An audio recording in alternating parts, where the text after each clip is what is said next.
Good evening and welcome to the meeting of the Lake Oswego Planning Commission. Today is Monday, November 13th, 2023. Iris, will you please call the roll?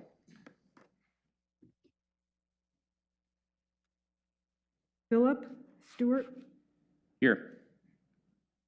Scanoni. Here. Mitchell. Here.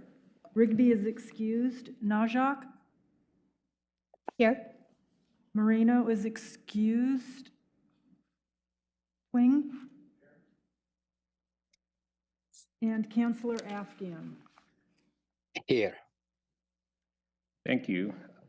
I guess we'll now move on to the City Council update, and we've got Councillor Afghan here. Welcome. Will you please go ahead with the council update? Thank you, Chair. Hello, Commissioners. First, let me share with you that Councillor Mahboub, Councillor Verdick, and myself attended the Veterans Day ceremony in Foothills Park on November 11th, honoring our veterans.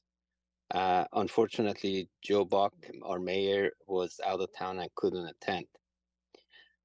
Also, this month, we're honoring our Native American heritage, and the month of November is that. I wanted to share that the Parks Plan 2040 that we were asking public to give us input, it closed on November 10th.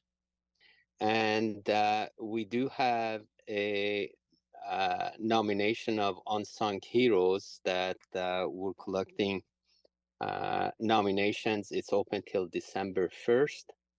The mayor has a community roundtable November 16th from 5:30 to 7 p.m. We have the housing needs analysis and production strategy on the agenda, but we may get some interest on emergency preparedness program and plan.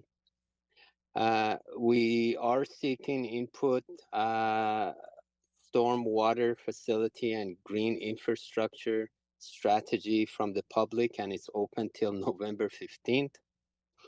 Mr. Olson did a great job in the last city council meeting presenting the housing production strategy, and he got some direction from the city council. I'm sure he will share that with you. It was a great conversation with great options. We also talked about the excuse me, library visioning, and it appeared that all the councillors agreed that the existing location, we cannot expand the building or the parking lot or the operation, so we have to do something different.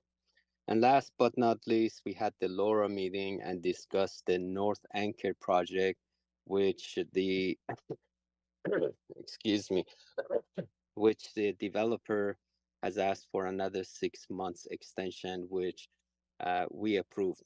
I'm sorry, I have COVID cough. 4 weeks ago, I had COVID and cough still with me. That is my update. Are there any questions?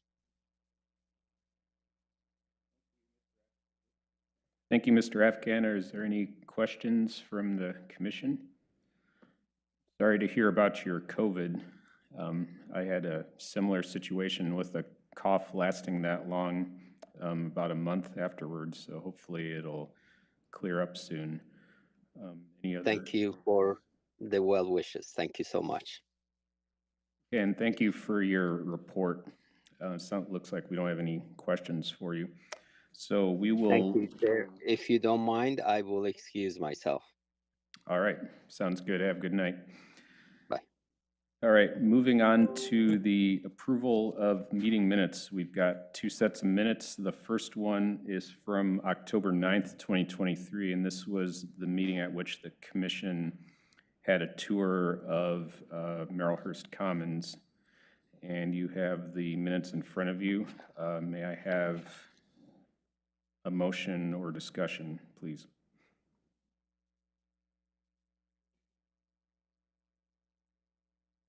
I move to approve the minutes from October 9th as written. I've got a motion to approve. Is there a second? I'll second the motion. Okay, I've got a motion and a second. All those in favor say aye. Aye. Aye. Any opposed? Let the record show motion carries 5-0. And then second, we have the minutes from our last meeting, October 23rd, 2023. Do I have a motion for approval or discussion? I move to approve the minutes from October 23rd as written. All right, we have a motion. Is there a second? I'll second. Okay. All those in favor say aye. Aye. Opposed? And any abstain? Okay, record show motion carries 5-0. Thank you for that. And moving on to public comment for any issues that are not part of tonight's agenda. Is there any comment by the commission or by do we have any citizen comment, Iris? No citizen comment. Okay, thank you. All right, seeing no comment, we'll move on to the work session for tonight, which is the Housing Needs and Production Strategy for House Bill 2003, work session number 4.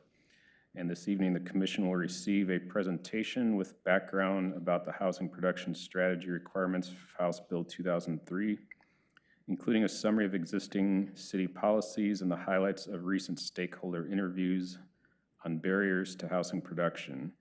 The commission will then be asked to provide initial direction regarding which strategies the HPS Task Force should explore further as part of the city's work to develop an HPS. And we've got Erik Olson. Would you like to begin the staff presentation? Absolutely. Thank you, Chair Stewart. So good evening, commissioners. We're here tonight for our first work session on the housing production strategy, as Chair Stewart pointed out. I'm joined tonight by representatives from our consultant team, including Kate Rogers and Matt Hasty, both with MIG. If you want to go ahead and introduce yourselves, I guess, while you're not sharing your screen, I guess, it might be nice. I guess I'll start. Good evening, everyone. I'm Kate Rogers. I'm a senior planner with MIG and the lead planner on the housing production strategy supporting the city. And I'll hand it over to Matt. All right. I'm Matt Hasty, also with MIG, and I'm the consultant team project manager on this effort. And thanks for having us tonight. Thanks, Kate and Matt. They'll be actually sharing the presentation from their screens. So can you go ahead and share the slides? And we can get started with the presentation. All right, so as you know, we just recently adopted the 2023 Housing Needs Analysis, which fulfilled the first component of what is required of the city under House Bill 2003. And now we're tasked with basically determining which actions the city will take to address those needs through the development of a housing production strategy. As I mentioned, I'm joined by Matt and Kate tonight. They'll be doing a lot of the presenting via Zoom tonight, but I'll be doing a bit as well here. So here's a quick overview of what we'll cover. We'll start by having Matt review some of the new data that we've gathered for the contextualized housing needs analysis, which is kind of a bridge between the housing needs analysis and production strategy. Then I'll provide a review of some of the existing strategies being employed by the city to promote housing production. We'll then have Kate provide us with a summary of what we heard during some initial stakeholder interviews. Then Kate and I will go over some very general but high impact strategies that the task force could explore through its coming work. So really looking to use this as a discussion with the commission tonight, hoping to address any questions you might have about those strategies, as well as any guidance that you might have on where the task force should focus their work. As usual, I'll end the presentation with a brief overview of next steps for the project. We have 32 slides to cover tonight, including this one in the title slides. You might see higher numbers on the bottom of the slide because we've made some hidden. So there are 32, even though you'll see numbers higher than 32.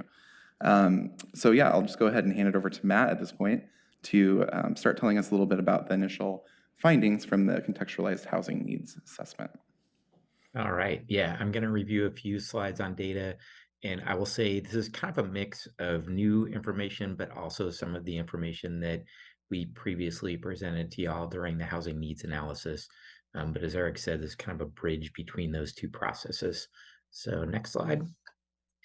So the Housing Production Strategies Project, there is quite a bit of guidance embodied in administrative rule about how these processes are conducted. And one of the elements of a housing production strategy is called a contextualized housing needs assessment. So it's a required component of an HPS, and it's intended to describe current and future needs in the context of market trends and demographics of your population. As I said a moment ago, it kind of pulls information from the housing capacity analysis or housing needs analysis, as well as additional data sources. And then some of the things that you'll hear Kate and Erik talk about in terms of the stakeholder interviews and the existing strategies cities already implementing. Those things are also embedded in the contextualized housing needs analysis.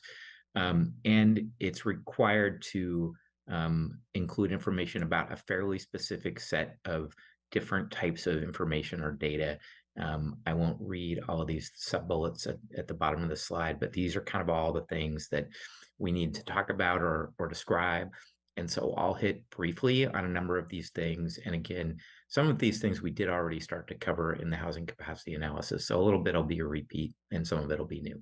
So next slide. So market conditions. And again, this is a piece that we covered to some degree in the housing capacity analysis, but just kind of a few highlights from the data that we've presented here. One is just, and this won't surprise any of you, but the relatively high cost of housing in Lake Oswego, and you're kind of seeing in terms of home sales prices in the chart on the right, a really substantial percentage of home sales are at $900,000 or more, which ends up sort of equating to a median home sales price of over $800,000, because we had a good chunk in the $800,000 to $900,000 range again as well. But you will see too that home sales aren't just for kind of your traditional single-family detached homes, but it also includes condominiums and attached homes. So that's kind of what you're seeing in the chart on the left. Next slide, please. And these sales prices have been increasing over the last 10 or 12 years, and expect before that as well.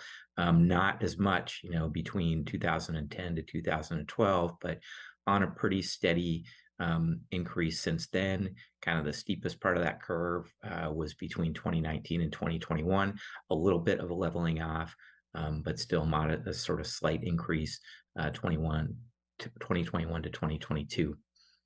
Next one, please. Somewhat similar conditions in terms of rental housing in Lake Oswego. So again, you see a fairly steady increase over the last really 20 years, with steeper increases, particularly between about 2013 and 2022. But we did actually see rental rates sort of dropping a little bit, plateauing or dropping a little bit in the last year or so. But quite a bit of increase before that, and the rates have been increasing faster than inflation. So basically, rental housing has become relatively more expensive for folks. On the right is a chart showing how vacancy rates in the rental market have changed over the last 20 years or so, kind of generally fluctuating between 4 and 10%. I would say that range is a reasonably healthy vacancy rate for multifamily. You want to see a certain amount of vacancy in the market, which means that there's just a certain amount of turnover as people are moving in and out of rental housing. So right now, it's kind of at the low end, but it's sort of fluctuated up and down during that time period. Next one, please. So housing affordability, I've already talked about this a little bit, and you saw some of this on the earlier slides. Just a few notes here. One, a substantial percentage of recent sales in Lake Oswego have been $600,000 or more, 75%. Those homes would be generally affordable to people who are making about $175,000 per year if they're spending about 30% of their income on housing, which is a pretty typical kind of measurement of housing affordability. And that's a fair bit higher than the median household income in Lake Oswego of $123,000. So it kind of gives you a sense that the housing that's at least on the market that's being sold right now is kind of out of range of a lot of folks who live in Lake Oswego now. Next slide. There is a certain amount of publicly assisted housing in Lake Oswego. There are a total of 76 units that are some form of publicly subsidized housing, and most of those are units that are dedicated really to elderly residents. The Merrillhurst Commons project will bring online another 100 affordable units for families. So that's got a pretty good bump. Although that represents about 1% or will represent about 1% of the local housing stock. The Housing Authority of Clackamas County also administers what are called Section 8 housing vouchers. We don't have good numbers on sort of how many of those are used in Lake Oswego because the numbers are for the county as a whole, and people are able to use those vouchers for any housing they can find that's kind of meets the rental sort of thresholds that the vouchers are good for. So there is no agricultural worker housing in Lake Oswego. That's one of the things that the state says we need to take a look at. And there is some of that in some of the other communities in the metro region, but not in Lake Oswego. Next one. Another kind of population and set of needs we look at are people who are homeless or houseless. Kind of the most consistent, there's a couple different data sources on this. One of the more consistent and detailed comes from the county's point in time count each year. That count in 2023 in January showed 410 unhoused people countywide. That was a decrease from 2022. Can't say what all the reasons for that decrease might have been. The other piece of data related to homelessness that we see comes from the school district. School districts maintain information about children who report being homeless. And so within the Lake Oswego School District, that's 41 enrolled students experiencing homelessness. And then a larger number who are living in poverty, who's where the household income is below the poverty line. Next one. Population with disabilities, people with disabilities. Another thing that we track. So this amounts to about 3,140 folks within Lake Oswego. This is data from the census. That's about 7.8%, just under 8% of your population. And you kind of see the spread of people with different types of disabilities or difficulties. And a number of people will have more than one form of disability. So those numbers don't add up. They add up to more than the 7.8%, but 7.8 is the people with any disability reported by the census. Next one. And then this is the kind of the last slide on this data section. Another population that we provide information on as part of this report are veterans. They make up about 6% of the adult population in Lake Oswego. Almost 2/3 of them are 65 years or older. So kind of from the Vietnam era or earlier in terms of a majority of them. They do actually, on average, a lower percentage of them are living below the poverty level compared to the population as a whole. But a large percentage of them have some sort of disability, large relative to the sort of population as a whole. So 21% compared to that earlier 8% for the population as a whole in Lake Oswego. And that is I think the last one that I have. Yeah, yes. So there's quite a bit more detailed information, I'll just note, that will be in the contextualized housing needs assessment. We're just wrapping up a complete draft of that document. So that's something that will be available to y'all moving forward. And again, a lot of this information was in the housing needs analysis and housing capacity analysis reports that we previously provided to y'all. So I guess if you have any questions, happy to answer them. And then after that, I think we move on to either Kate or Erik. I think Kate.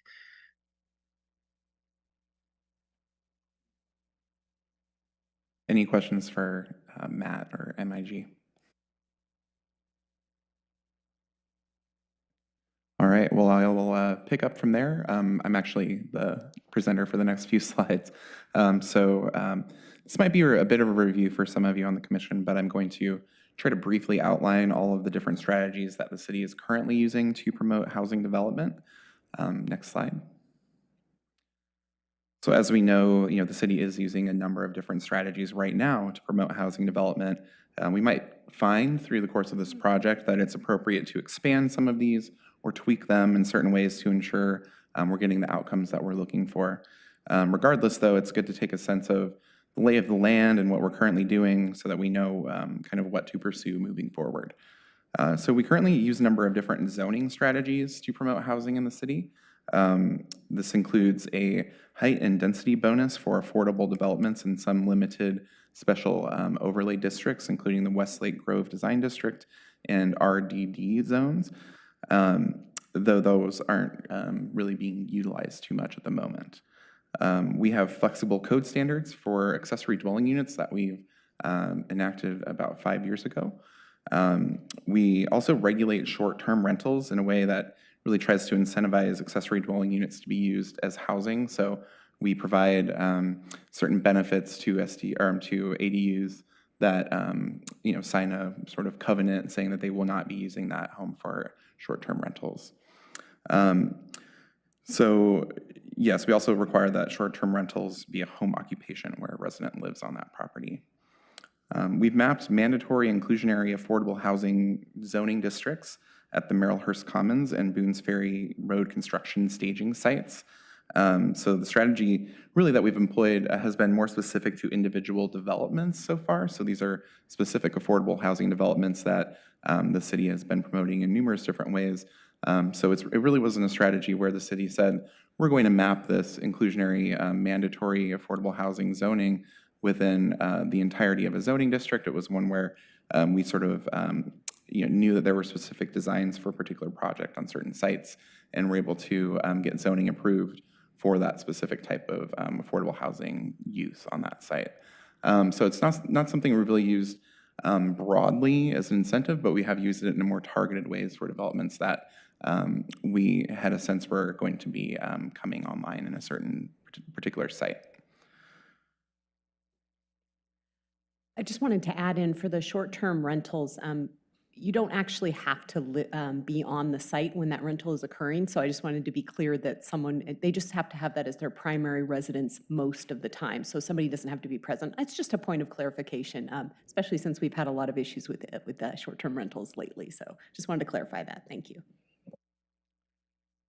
All right, so other things that we've done, essentially, the city per state requirements, as we've discussed recently, and we're not enforcing parking requirements within a half mile of bus line number 35, thus reducing at least one regulatory impediment to housing. Otherwise, the city isn't doing a whole lot on that particular front. We do employ financial incentives that include the city's practice of expediting the process of permitting for deed-restricted affordable housing. It's more of a practice that we have. And waiving SDCs and development review fees, so systems development charges and development review fees for both affordable housing and ADUs. So we do those for both different types of development that I mentioned there. So we do specifically waive SDCs and those fees for income-restricted affordable housing, affordable to those earning 80% or less of AMI, and for accessory dwelling units that aren't being utilized as short-term rentals.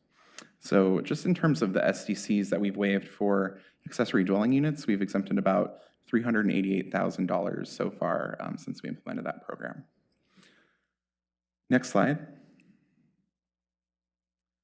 So we also use financial resources, including the use of urban renewal funds to support housing development, for instance, at the North Anchor property. So we use tax increment financing specifically within that district to support developments such as North Anchor. We don't currently have any tax abatement or exemption programs specifically, but as again, we are exploring pilot program for a vertical housing development zone with the North Anchor property currently. So starting to dip our toes into tax abatement type strategies right now, but still room for exploration there. We also utilize several land acquisition, lease, and partnership strategies as a city. We utilize surplus city-owned land and land banking for affordable housing for vacant or underutilized sites.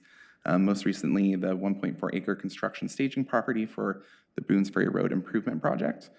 That site will be used to create 55 deed-restricted affordable housing units, also utilizing Metro Affordable Housing Bond funding. We've also established some informal kind of public-private partnerships with organizations like Mercy Housing Northwest and Habitat for Humanity to promote their housing development initiatives. We've also converted underperforming commercial assets into housing. One example of that would be with the Lake Oswego Redevelopment Agency's acquisition, again, of North Anchor as a property, which was an underperforming commercial asset that the city is attempting to turn into affordable and market rate housing, in addition to a commercial and hotel component on that property. Additionally, we've utilized surplus land owned by faith-based organizations for housing. For instance, with the city's collaborative work with the Sisters of the Holy Names on the Merrillhurst Commons campus, which we all heard a little bit more about during our tour about a month ago on the campus, our former campus.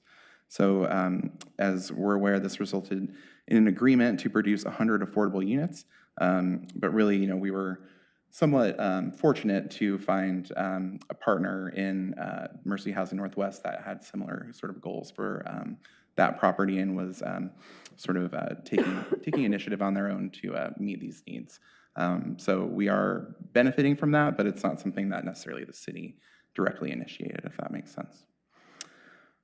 All right, I'm happy to answer any questions about those. We'll, of course, be talking a little bit more about strategies, but I just kind of want to provide a brief overview of what we currently have been doing, or at least for the last 5 years or so, as a city to try to promote housing development.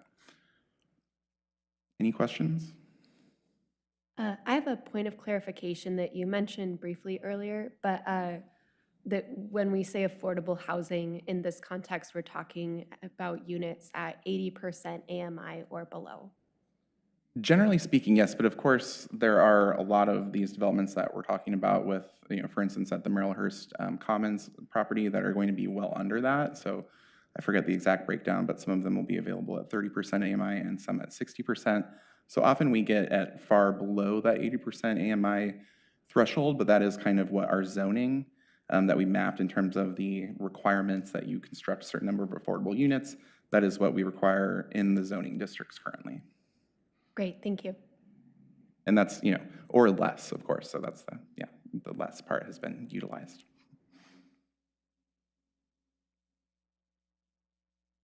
All right, so I guess with that, I'll hand it over to Kate to talk a little bit more about some interviews we did with stakeholders. All right, thank you, Eric. Yeah, we talked to a series of folks to kind of supplement the more quantitative data that Matt reviewed with the housing capacity analysis and the additional work with the contextualized housing needs. And we wanted to kind of get a sense of an additional sense from folks on the ground as to where the housing needs are, where the market is not really, where there are gaps in the market where it's not really delivering some of the housing that's needed in the community, and really where the challenges are to producing that housing, especially housing that's most needed. So we talked to several market rate developers and architects involved in market rate housing design, and they had a range of experience from single family homes, middle housing, so that's kind of in between multifamily and single family, which includes duplexes and townhomes, and could include cottage clusters, as well as housing developers. And in addition, we also talked to some nonprofit housing producers that are currently working on developments in Lake Oswego. So Habitat for Humanity has a proposal in the works, as well as Mercy Housing Northwest, which Eric mentioned a couple times. And then we also talked to city staff, kind of perspective, kind of working on the inside of where the needs are and challenges. And we talked to staff in planning and redevelopment. So in terms of where kind of the key housing needs and gaps are in the market, and again, this is kind of adding to the context that Matt provided earlier. You know, this will not come as much of a surprise to you all, but city really needs more affordable housing to meet the needs of low and moderate income households in the city. There's a need for, you know, additional housing choices that are again, somewhere between single family homes and multifamily housing, where folks might want something that's kind of in between those, but maybe not part of a larger apartment development. So middle housing like townhomes and cottage clusters might be able to meet some of those needs. Opportunities for aging in place for folks who want to stay in neighborhoods or stay in their homes, and having housing that's really adaptable to those needs, as well as options for more attainable home ownership. First-time home buyers or folks that are looking to downsize and that can't afford some of those median housing costs that Matt reviewed earlier. And so some of those options could include like condos that are typically, you know, less expensive overall than a single family home, or middle housing options. We've also seen a need for apartments that can accommodate families. So apartments with two or three bedrooms, which are not as commonly developed in the city. And also multifamily housing outside. So you've seen quite a bit of that type of development in the downtown area, not as much in other areas that are zoned to allow that type of use. So those are kind of a summary of key needs, but there are some challenges to meeting some of those needs. So the kind of potentially biggest and maybe most obvious one is the high cost of land in Lake Oswego. It's a pretty significant challenge to make anything pencil out that's, you know, attainable for folks with moderate incomes. There really are few large sites to support larger, you know, types of development that need kind of larger amounts of land. So, you know, multifamily housing or other types of development that, you know, aren't sort of infill type development, or at least infill on small sites. We've also heard there's a fair amount of there can be neighbor opposition to projects for affordable housing or for higher density housing, and that kind of opposition can really kind of prolong and drag out the process, and that adds to the cost of the housing development. We heard from some developers and designers that there's a number of kind of challenges with the development code. That's it's a pretty kind of prescriptive and specific development code that makes it sometimes challenging to navigate. In particular, some of the things that were mentioned were the design overlay standards, which again are very detailed and prescriptive, and those standards and requirements can add to the cost and sort of limit the flexibility of making things work on a site. Tree protection and tree planting standards were identified as being kind of challenging to work with and adding to costs.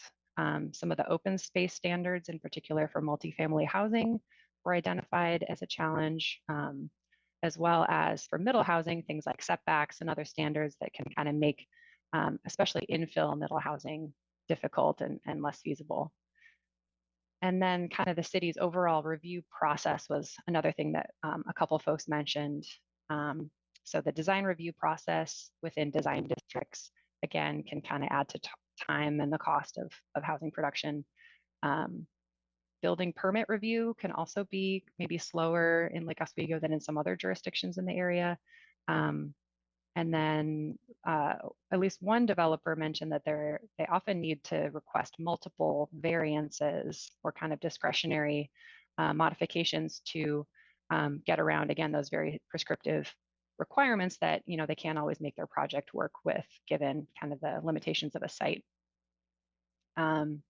And then public improvements. So, you know, you're required to do a certain amount of improvements to roads and installing infrastructure and utilities. And those can be particularly costly and make housing development particularly challenging. So, and you know, we talked to kind of a sampling of folks, but from talking to staff, you know, this list they provided is pretty consistent from what they've been hearing over the years from a lot of developers. So it's not, it wasn't surprising to them to hear these kind of takeaways. Are there any questions about any of those before I move on to the next topic? I don't see any. You can proceed. Okay, thank you. All right, so we're going to start getting into the housing strategies. So these are kind of we're having initial discussions with you all. We talked to the city council last week, and we had a meeting with the housing HPS Task Force a few weeks ago to kind of start to talk about initial ideas for housing strategies. And just to give you an overview of the sort of categories or buckets of tools and strategies that we've been looking at. This is the list. So zoning and code changes, and this list will probably look familiar based on the list that Erik went through.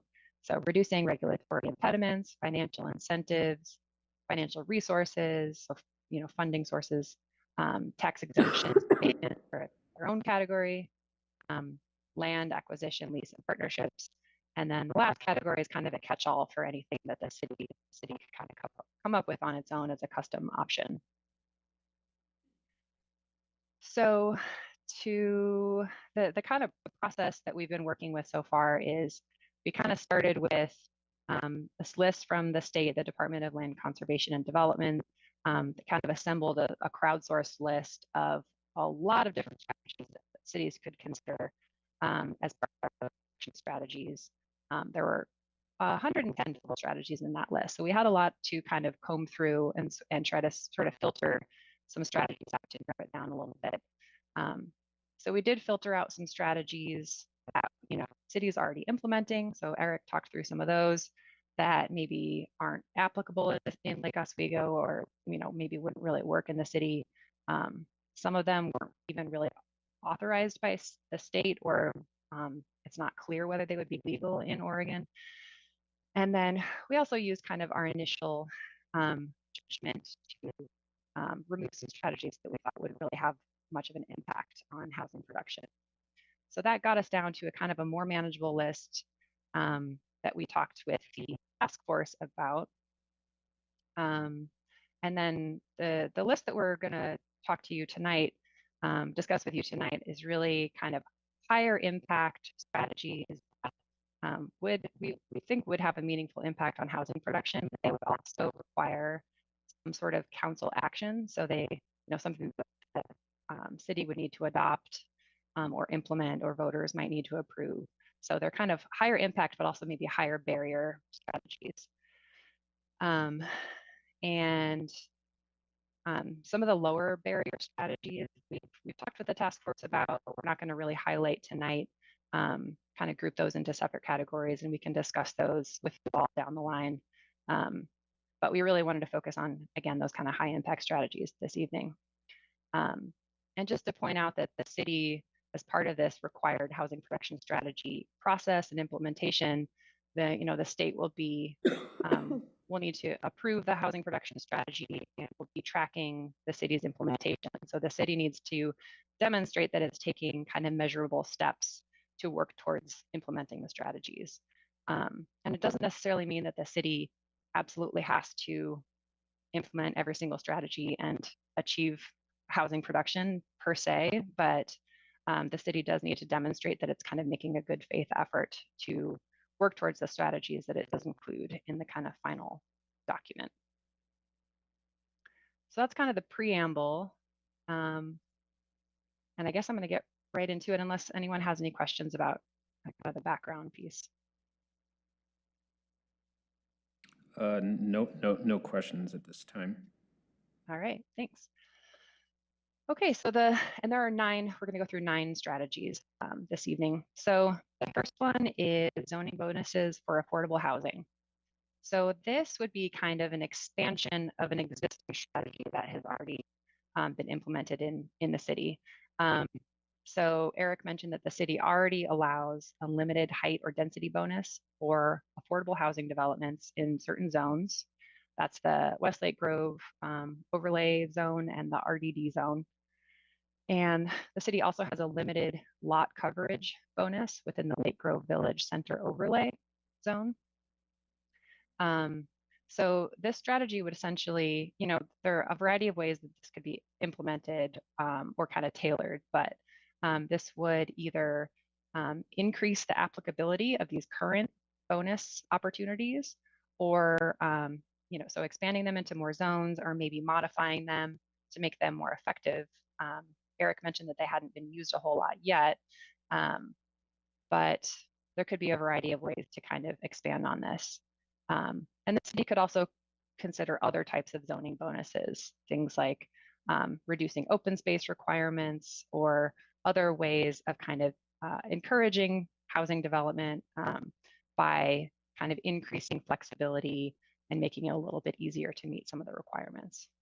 So, and just to report out from our initial conversations with the task force and with city council, both of those groups generally supported this strategy. Although I wouldn't say there was really high support necessarily from city council, but there was at least moderate support. And Erik, feel free to jump in if you have anything to add, or Matt too. But otherwise, I think I'll pause here and see if folks have any questions, or if you have any comments, or you think this is a good idea that we should kind of take this back to the task force to explore further, or if you have any other thoughts. Yeah, I had a question, Kate. I think you mentioned that this hasn't been used very often. I think you said that. I want to understand. Do we understand why it's not being used, or? I think I'm not sure it has to do with like the tool itself or the idea of a bonus so much as being fairly limited in applicability. And particularly within the Westlake Grove district, there are other fairly prescriptive overlay standards within that area that might be making the ultimate determination for a developer as opposed to those bonuses. So there are, they operate, a lot of what we're talking about, Westlake Grove and Old Town, these are fairly restrictive kind of overlay-like districts. So it might have more to do with those code provisions than it does the bonus mechanism itself. That's kind of my take. And I would just add that absent additional incentives, I mean, just the bonus itself, I'm not sure is enough to induce affordable housing. I think it would have to be coupled with some other funding mechanism, because I don't think that that's enough for it to pencil out. But I am not aware of any projects that have used this bonus. Might be a communication issue, or we have to solicit this a little bit better. So there are there's certainly room for improvement in what we're currently doing, but we're also looking for ways to either expand or improve upon our current strategy. So. Yeah, that's a good point about this alone not being enough to kind of incentivize affordable housing, but it does. I mean, we've heard that these types of zoning bonuses can be really effective in combination with other incentives or other things that help achieve affordable housing development. And I should mention, Matt sent me a message and said my audio is a little garbled at times, so I'm not sure what's going on with my headset, but if you can't hear me, someone just let me know, and I'll just switch to my laptop microphone. If I can comment? Yeah, go ahead. As someone who works as an affordable housing developer, typically in the market, people either do market rate development or they do affordable housing development. The two are very different, and the two professions don't generally cross paths. So it really will only attract specific affordable developers, a zoning of this type. Someone who is just generally developing housing and real estate wouldn't think, oh, there's a bonus, so I should shift my strategy to build affordable housing here. It's kind of not in their wheelhouse. Yeah, that's a great point. It's really helpful. Thank you. Any other comments? This is exactly the kind of direction we're looking for, just kind of comments from you all. So I really, appreciate it. And I guess we can keep going with the next strategy. All right.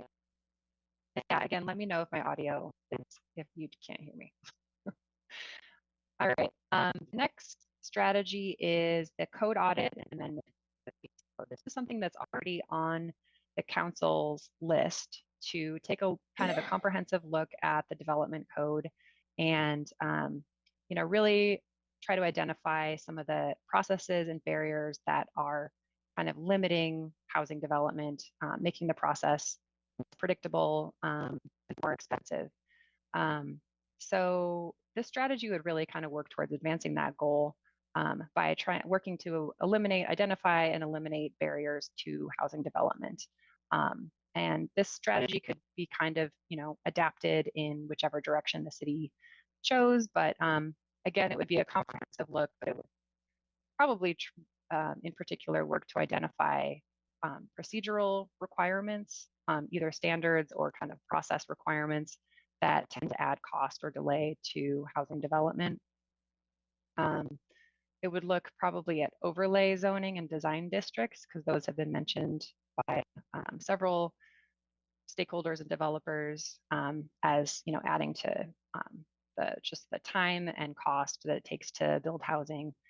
And it could look at specific types of housing and ways to sort of remove or reduce, or adjust standards that tend to reduce the feasibility of certain types of housing. So things like accessory dwelling units, maybe middle housing types, multifamily housing, things that have all been identified as being, needed in the city, and ways to kind of boost the feasibility of those housing types. So it's kind of a general strategy, and it kind of could include a lot of different approaches to, again, increasing housing production through making it easier to develop or easier to get through the regulations to build the housing. Received general support from both the HPS Task Force and City Council. Yeah, I would say, yeah, it received, I think, solidly kind of high support from both council and the task force, and is actually a current council initiative for this year that we're not going to be able to complete within the course of this year, but it is something that's kind of on our, on our list of things to get through as soon as we can. So some support, at least in the city, for this. So Erik, when you guys are saying that these various things receive support from the task force, you're talking about that sort of voting that we did. The Google form that we sent out, or the form that we sent out after after the the low, medium, high Right. rating. Okay. Yeah. Just checking. Yeah, so yeah, this is kind of like quantifiable, sort of data that we got from the task force through that outreach, or sort of the feedback tool that we had sort of the opportunity for members to provide input on sort of a Likert scale, 1 to 5 kind of basis of, how much do you support this idea, or should we exclude it from the list type of thing. Right, and would you say there were like 40 or 50 different ones that we sort of went through? Yeah, there were definitely, it was kind of a different list, so we're kind of trying to crosswalk this a little bit, but, we definitely, these are inclusive, so the 9 that we have right now that we're talking about should have also been reflected in the sort of list that we gave to the task force, just there was a lot more of those, I guess, lower barrier strategies on that list as well. Okay, I was just asking the question just so the commission's in the loop on at least that aspect of it. Yeah, and we don't have like the actual data that we could have developed in time to send out for this meeting, so we're trying to give you kind of a preview of what we are learning from that output. Thanks. Did you have a question, or is your okay? I think we're good. All right. Moving on to the third strategy, which is minimum density requirements for to-be annexed land. So this strategy would potentially apply new requirements to the city's annexation process and requirements. So those requirements are triggered when land that's outside city limits wants to be incorporated into the city boundary. And this is really an opportunity to ensure that new residential land that's added to the city can contribute to meeting, the city's housing production goals. So most likely the requirements would apply only to larger properties that are being proposed for residential development. So not kind of one-off lots that for some reason folks want to be incorporated into the city, but really where, you have a large property and you want to develop it with housing. And so the strategy would involve requiring that a certain portion of that land would meet a minimum density requirement that might be higher than would otherwise be required just based on the zoning that's already been applied to that site. So that's kind of the gist of the strategy. It would be, it might be particularly relevant within Lake Oswego, just because of the large portions of unannexed areas around the city that are within the city's urban services boundaries, but not actually within city limits. And also, it's important to point out that the housing capacity analysis found a deficit of land for all types of housing and all densities of housing. So, the city will definitely want to look at strategies that just increase land capacity for housing within the city. And so this strategy received general support from the task force, but it did receive lower support from city council.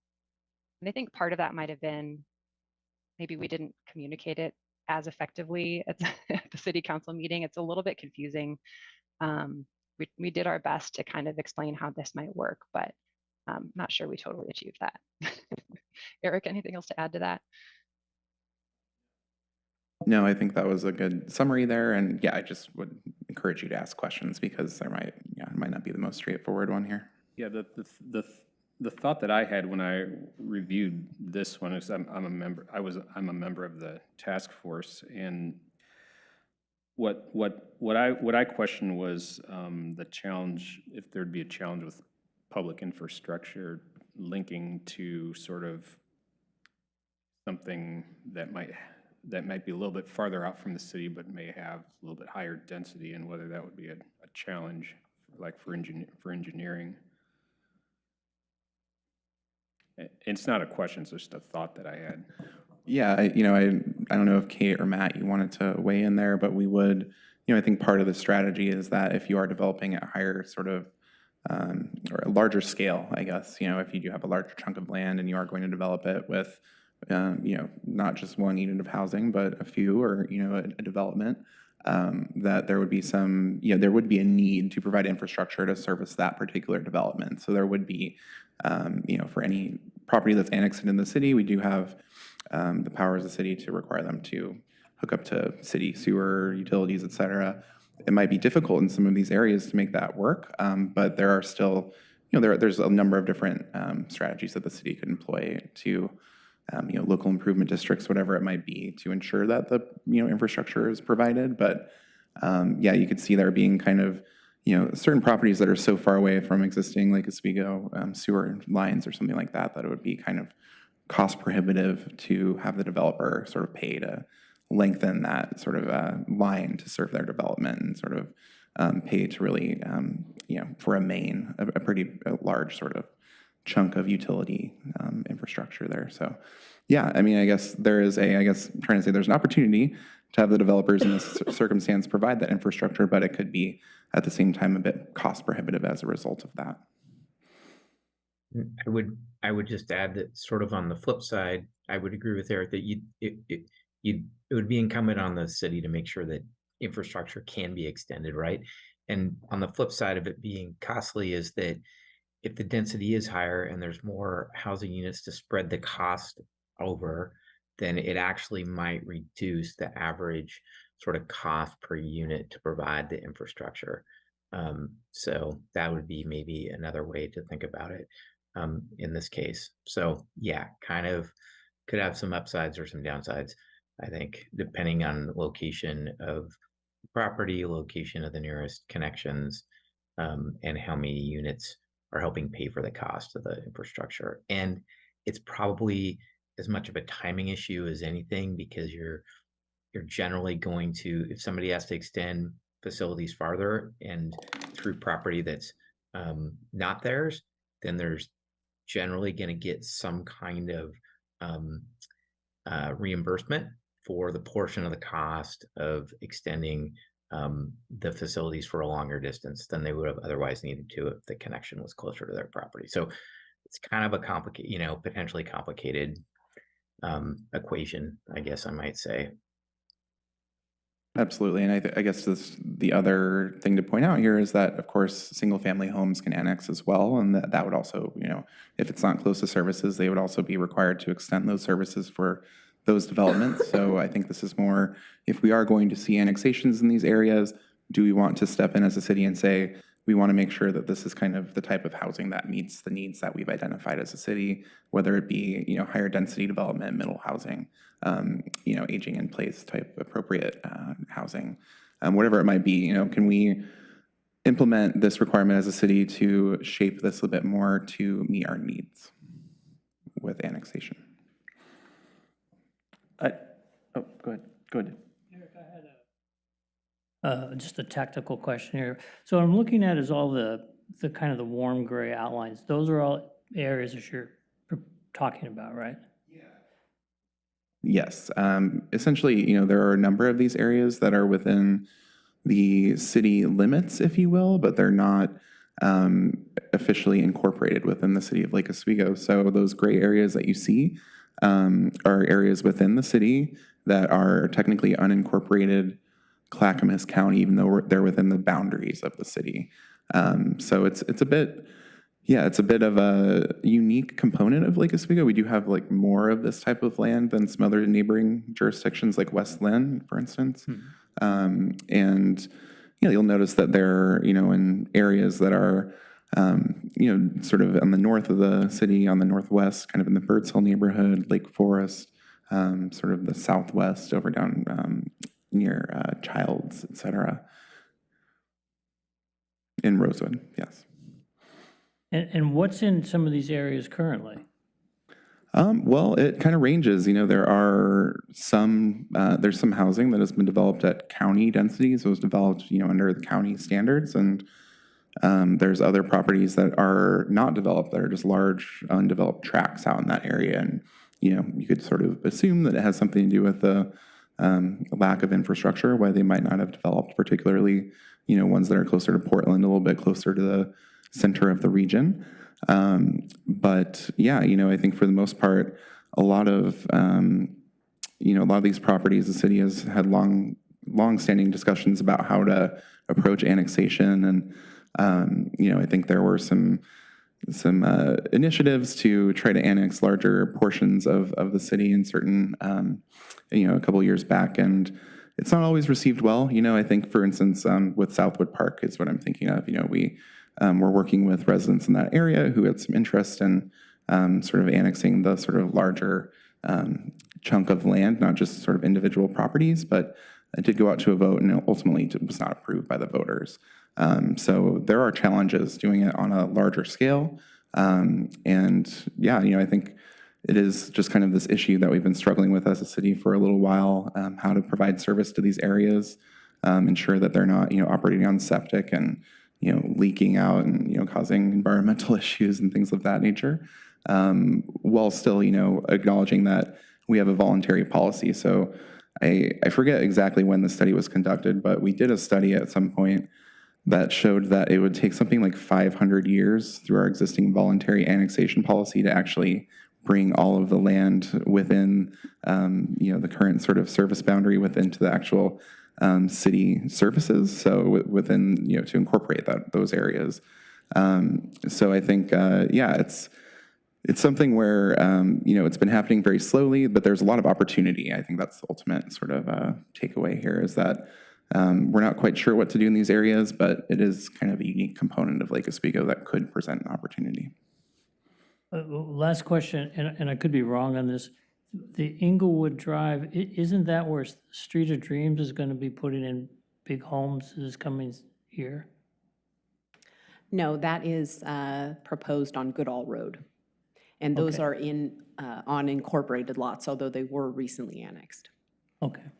And so, I guess just kind of thinking of that example, let's say, our strategy would say, we don't want these large single-family homes on this annexed land. We would ask for, and again, this would apply to larger properties, but we would be requiring a higher level of density for the sort of larger developments that might incorporate out there.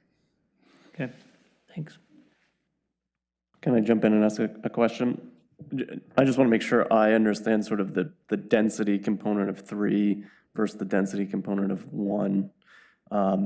And 3 being land that's not part of the city. If they want to be annexed into the city, we could set forth some sort of minimum density requirement as part of the annexation. Like if you're going to be annexed in Lake Oswego, you have to do it I don't know how density numbers work, but there's an actual floor, right? But one, the density component is this is in land that's already part of Lake Oswego, and it's already zoned, and there is, I'm going to say, a density or height maximum already in play, and that we would be incentivizing affordable developers with a bonus to go above that. And by the way, three can apply to market rate units, right? It's not just for. That's correct. Yeah, I mean, there are opportunities, of course, to shape this, but, we might, I think that might, I'm not sure we'd recommend the affordability requirement for this particular strategy, although I would leave that to Kate and Matt to weigh in. But yes, that is accurate, that what we're talking about with number one is adding floor area, density, height, different types of bonuses when it comes to zoning regulations for properties that are currently within the city that already have zoning. So it would say for your property that's, zoned R5, you would be able to build, to a density closer to that of like a R3 or something of that nature. It's kind of if we were to do an FAR density bonus.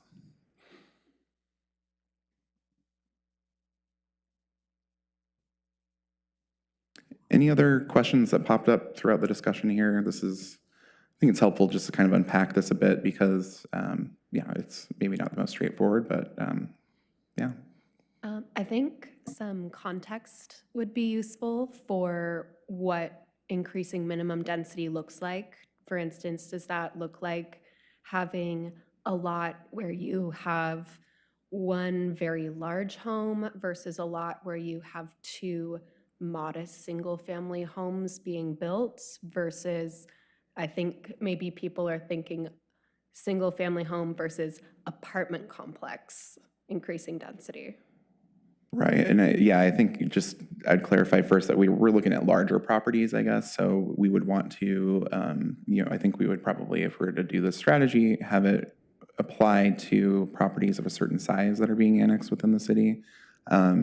But I guess beyond that clarification, I'd hand it over to Matt. I think he might have a good context to provide on this.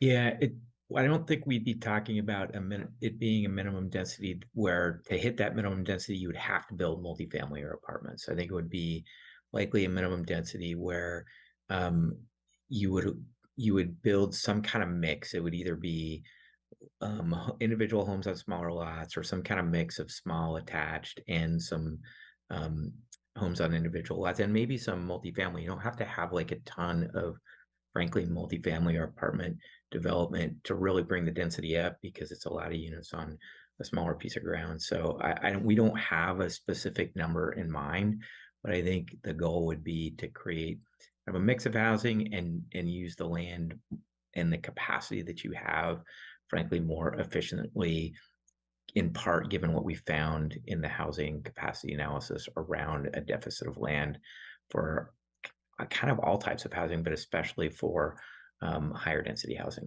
So making sure that some of that gets built in some of these areas, but it doesn't mean that every property would be built purely for multifamily or apartments.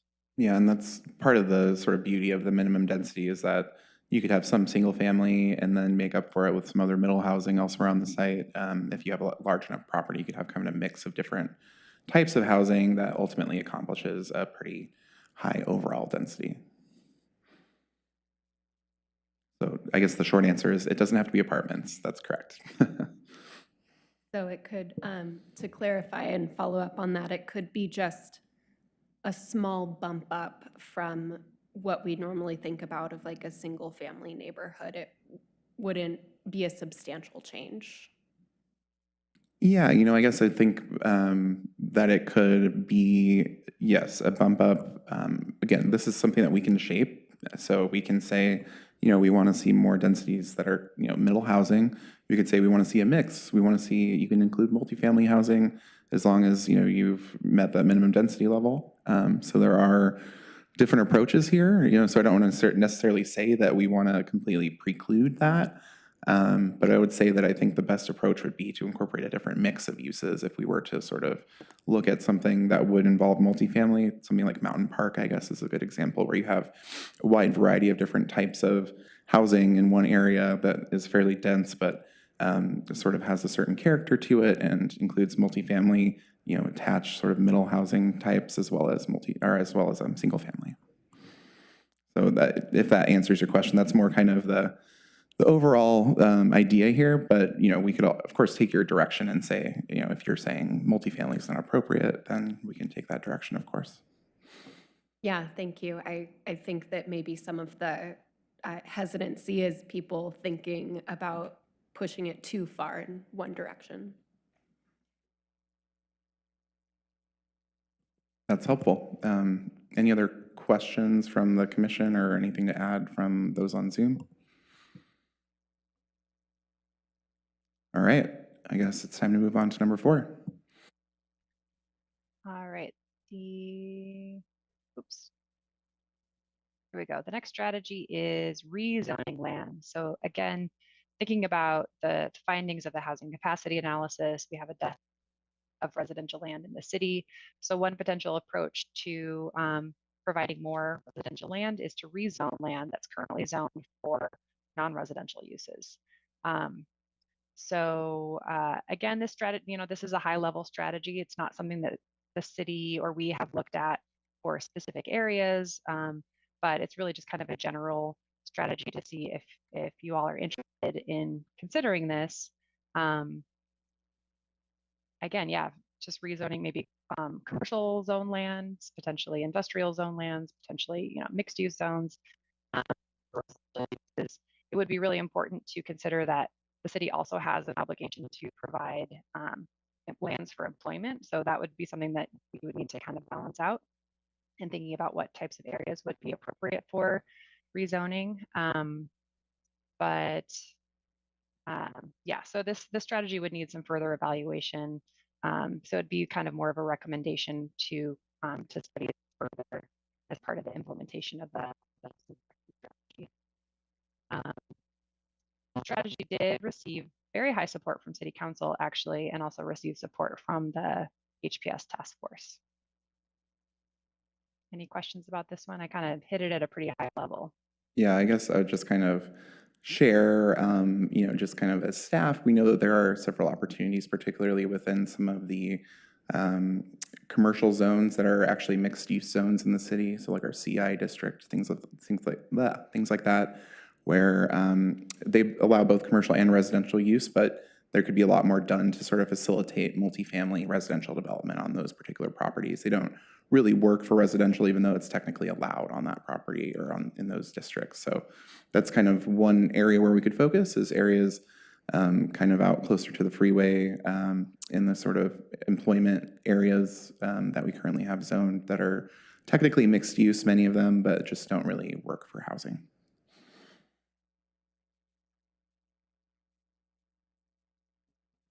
Any questions on this one, or direction, guidance, thoughts?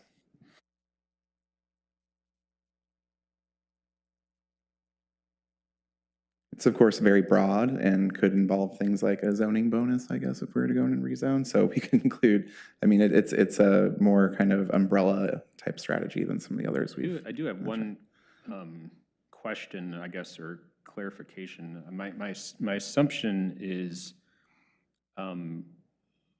in sort of working to get these, commercial or mixed use or industrial zones to also allow housing, they would still also allow commercial uses as well, right? We wouldn't like take that ability away.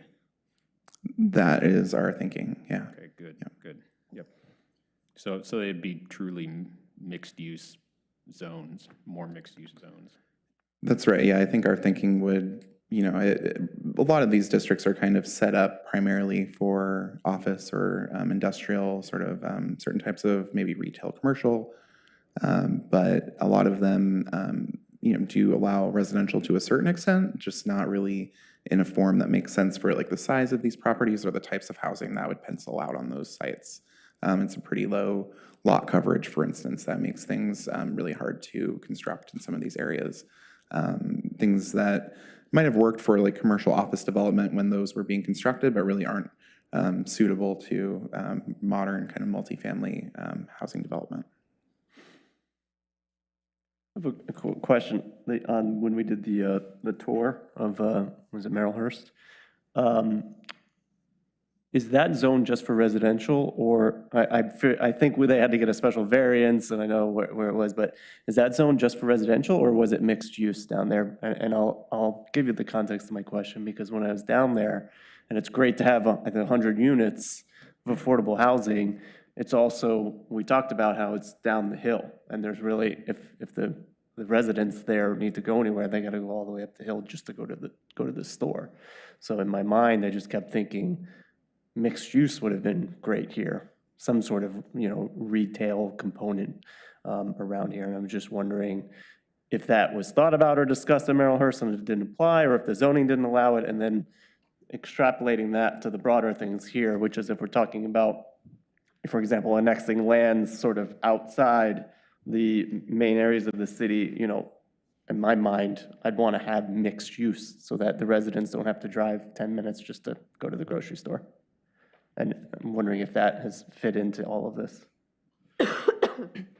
So for the Merrillhurst/Marys Woods area, there's a lot of history. I mean, Merrillhurst University was there since 1906, I believe.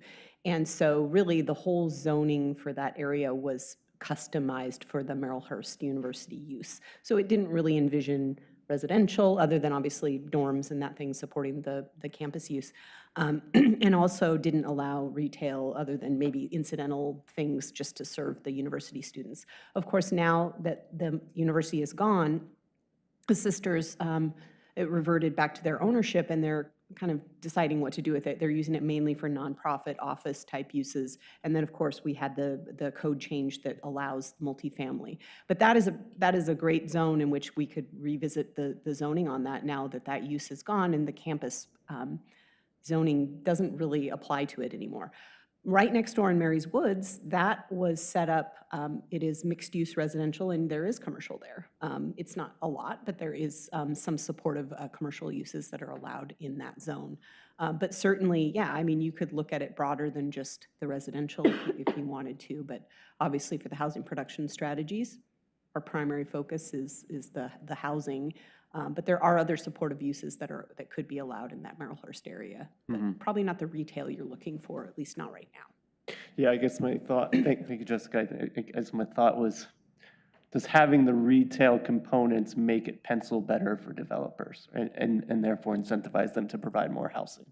Well, I think some of the things we heard, particularly when they're required to do, say, ground floor commercial on residential, sometimes that can be a barrier because sometimes it just doesn't, quote unquote, pencil out. I know that's the overused term, but it's true. And especially when you look at this area, that type of zoning may not, or not, that type of, development may not be supported by what's around it. So I think we have to be careful requiring it, but I certainly think there's no harm in allowing that type of use if it could pencil out for a particular developer. The other thing to keep in mind is retail needs visibility. So if you did retail there, it'd have to be up by the street so people could see it. Or it's got a lot of density. Yeah. A lot of density. Yeah. Yeah, I guess I would just point out, we also, we have these unincorporated areas, but we do have a comprehensive plan designation. So we have thought about the zoning in those particular areas. And there's certainly room, for doing a rezoning to think about, does it make sense to, plan for another, neighborhood center, as we call them, or it's kind of a sort of smaller kind of, not a town center, but more of a sort of neighborhood hub type zoning that we do have in other areas of the city, that you might be familiar with, particularly kind of on McVeigh South, kind of where New Seasons is currently. There's a little kind of pocket of commercial that we allow. And so we have incorporated these types of kind of neighborhood centers within the city, and the rezoning, we might think about creative ways to incorporate that, I guess, in some of the areas that haven't been annexed, but it's currently not zoned for that, I guess, is what I'm really trying to convey.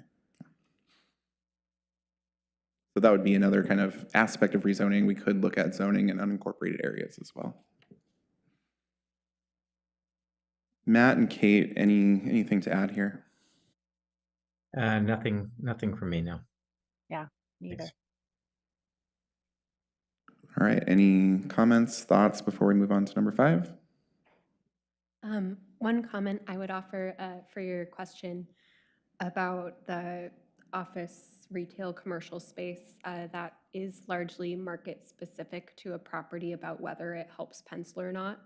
Lake Oswego has a very thriving business and restaurant cultures, so I can see that being a good thing here, but it does depend on the market. For instance, the collapse of office space during the pandemic really affected the ability to build that because a lot of the banks didn't want to finance anything that had office space. So it really depends on market conditions. Thank you, Commissioner Najak. That's helpful. All right, I think, Kate, if you're ready to move on. Sure thing. Okay, the next strategy is around infrastructure planning to support housing. So this is really a planning strategy. So the idea would be, really recognizing that infrastructure, as we've talked about, is very costly and can be a barrier where there is kind of a lack of existing sort of urban level of service in an area. It can be really difficult to, achieve housing in those areas. So this strategy would really involve planning for the city's capital improvements, the capital improvements programming or CIP process, to kind of prioritize projects that best support housing development, and particularly housing that's most needed by the community. So this could include, planning for new, water lines, sewer pumping stations, again, in areas that would best kind of support housing development. Another kind of approach to infrastructure planning could be to update the city's public facilities plans for water, sewer, and transportation, so that some of the costs for needed housing development can be further anticipated and supported as part of that process. So kind of incorporating additional housing planning as part of those public facility plans. So again, this is a pretty high level strategy. It's something that would need to be really coordinated with other departments, with the engineering or public works departments at the city. And I think it's something that the city is already doing to a certain extent, but could be kind of a more kind of specific policy to further address housing as part of these infrastructure plans. And this strategy received high support from the HPS Task Force. It did receive lower support from the City Council. Not sure exactly why. It's not necessarily probably the highest impact strategy because it's not necessarily directly going to lead to housing production. But yeah, that was the outcome from our discussion with City Council. Any thoughts from you all, or anything else to add, Erik? No, I guess I would just say that I think part of the lack of support from council probably had to do with the idea that you're kind of signing up to do this on a certain timeline through the HPS, and we do kind of do this type of planning internally as a city, independent of the HPS process and kind of structure. So I'm just kind of making a few assumptions here, but I think that might have been a little bit why they're reticent to take this on. I think I would add that the other issue is, of course, we have a lot of projects chasing very few dollars available in order to implement them. So I think the council realizes that, and again, not sure that this could be super high impact because we can plan all we want, but the money needs to be there in order to make it happen. And we have a lot of infrastructure that was built a long time ago. We don't have a big greenfield areas where we're putting, large subdivisions in. It's all infill development, and we're dealing with inadequate structure, old structure, and trying to fit infill development. So we kind of have that type of issue here in Lake Oswego where other cities may not as much.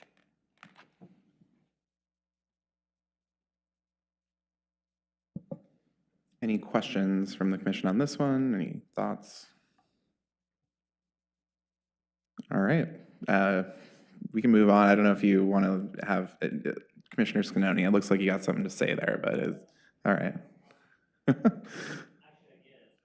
Yeah, I mean, it's not a complicated topic or idea, right? But yeah, it's a little bit of a, isn't the most direct connection to, producing units, but it is a, very key component of a developer's calculus. So.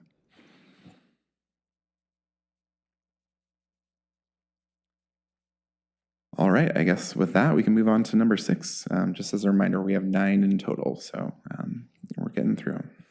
Getting there.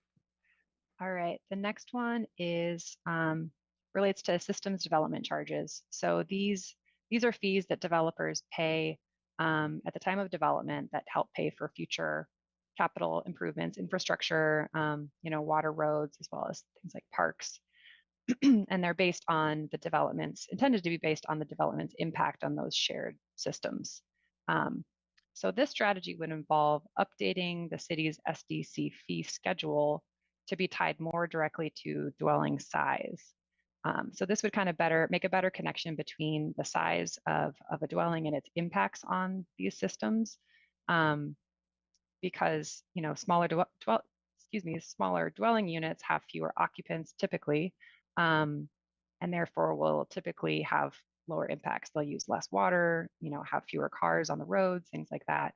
So this would kind of better connect the size of a unit to its impacts and therefore the price that it pays to contribute. And this would also kind of help remove the kind of disproportionate burden that some of these smaller housing units have in terms of their fees that they pay. And SDCs can contribute a very large percentage of an overall cost of a development. So, modifying fees can make a significant impact on sort of the feasibility of a development. And just to point out, the city does already kind of vary fees based on housing type. So, the city charges a lower fee per unit for multi-dwelling housing as compared to single-family housing.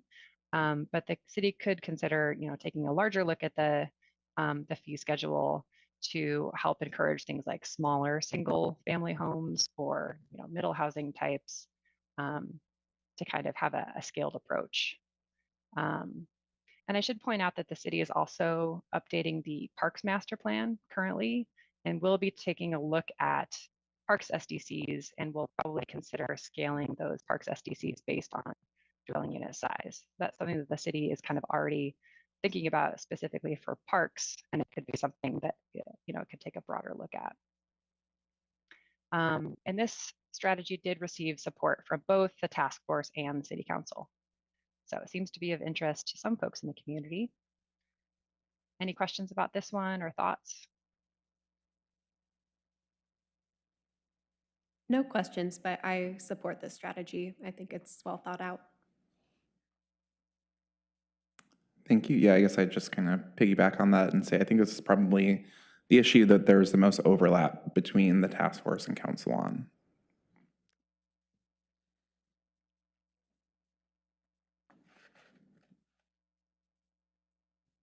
All right, not hearing any more questions or comments from the commission. Kate or Matt, if there's anything else you want to say on SDCs, now would be the time, but otherwise I think we can move on. All right, keep it rolling. So the next one is we're getting into funding sources. So construction excise tax is one of the available funding sources that could be under a local jurisdiction's control to support specifically affordable housing development. So CET is a tax on construction projects. So that could be, new construction as well as adding square footage onto an additional or onto an existing structure. And the tax can be applied to either residential development or non-residential development or both. There's some flexibility in how cities can, kind of modify this. There are some limitations established by state statute around how much cities can charge for residential CET. So the residential CET can only be up to 1%, but the non-residential, so that would apply to commercial and industrial development, is not limited by statute.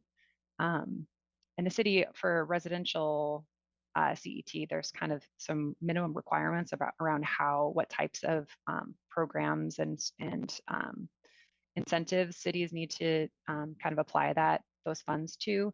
And again, the non-residential CET is a little less limited, so it's more flexible and kind of wide open.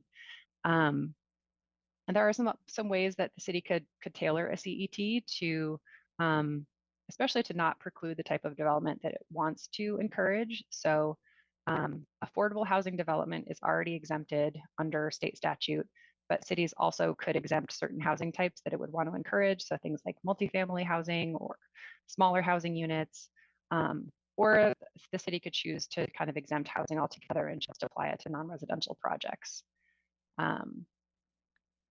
And adding a CET would increase the cost of a development. Increase it up to the percentage of the tax. But again, it's kind of one of the few strategies that are, or the tools that are available to cities to really directly fund affordable housing development.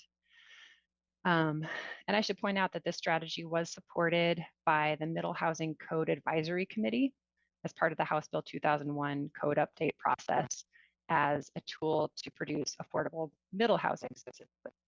So it was supported as part of that process. It also received general support from the task force, but it did not receive as much support from City Council. Thanks, Kate. We don't have any construction excise taxes in Lake Oswego currently? No. And are there other similarly situated cities in Oregon that do have them? Yes, there are quite a few. Yeah. I'm not sure what the count is at this point, but I know City of Portland, City of Tigard, Milwaukee, I think. I'm looking at Matt because he probably knows. The Newport, Eugene, Rhineville, I think does. Yeah, it's quite a few. Okay. Mm-hmm. Yeah, so there's some good examples out there for sure.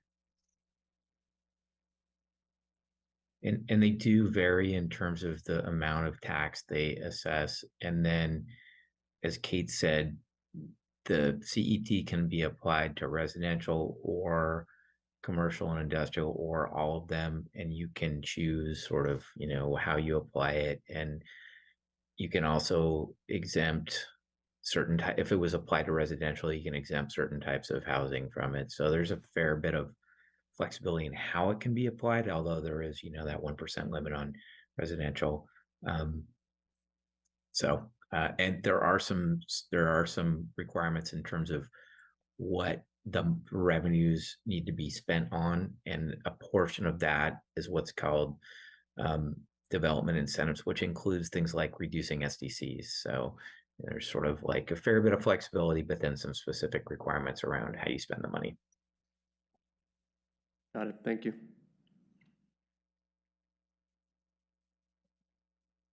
I think another thing to point out is just that a lot of the other strategies around supporting affordable housing that the city could consider are really tied to funding. I mean, the city doesn't have a lot of funds currently to kind of devote to that. So, if you wanted to consider things like loans or various incentives, considering a new funding source would be an important part of that discussion.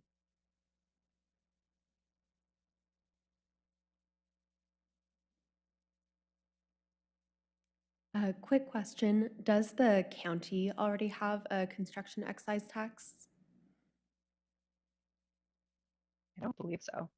I don't believe so either. I don't think Clackamas County has one. In my dim memory, which is what it exists these days, I think we had at least one time construction excise tax for the school district that we were collecting and then passing on to the school district. I'm going to check that, but that was back in 2012. True.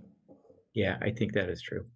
Okay, I believe they sent me some sort of construction excise tax exemption form on a project at one point, so I wanted to double check what that's about.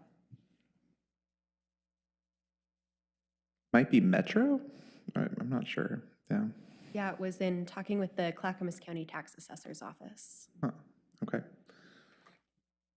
So yeah, Yeah, I let's, think that Metro does have a CET. And so that would be, one of the taxes paid in the region. I don't think the county has one, but I could be wrong. yeah, the county is distributing the Metro bond, so it could be related. I'm not sure. But yeah, we can get more information on the excise tax at the county level or Metro level, whatever it might be for the next conversation to answer your question. I think, yeah, Director Numonolu and Deputy City Attorney Boone are doing that research right now, actually. So we should have an answer for you soon. It might be helpful to find one or two of these area jurisdictions that use a a CET program that could potentially work for us. Like, what would an example look like? Absolutely, yeah, that would be great. And we will follow up on that. And if there's any sort of data from that jurisdiction that says this spurned, incentivized 50 extra affordable housing, obviously I'm probably naming something that's not doable, but something close to that with the data is how it helped.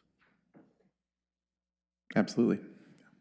One other comment is that with the state level funding for affordable housing from Oregon Housing and Community Services, OHCS, is they do have a new priority ranking system for their tax credit funds, which includes having funds from a local jurisdiction that are committed. So it does help a city secure funding in order to have sort of a war chest, essentially, of funds that they can say, we're offering 200,000 as a grant for this affordable housing project, or 500,000, whatever the number is.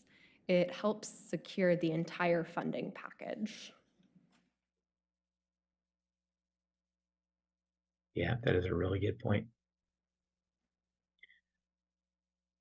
It's incredibly helpful, and it kind of speaks to your earlier point about how there's just certain kind of package of strategies that might be more appropriate for affordable housing developers as opposed to market rate or, something of, I think we need both, of course, but there's different needs, and it's very helpful to have you point those out. Or different, I guess, financing mechanisms and things that might be appropriate and work together. So.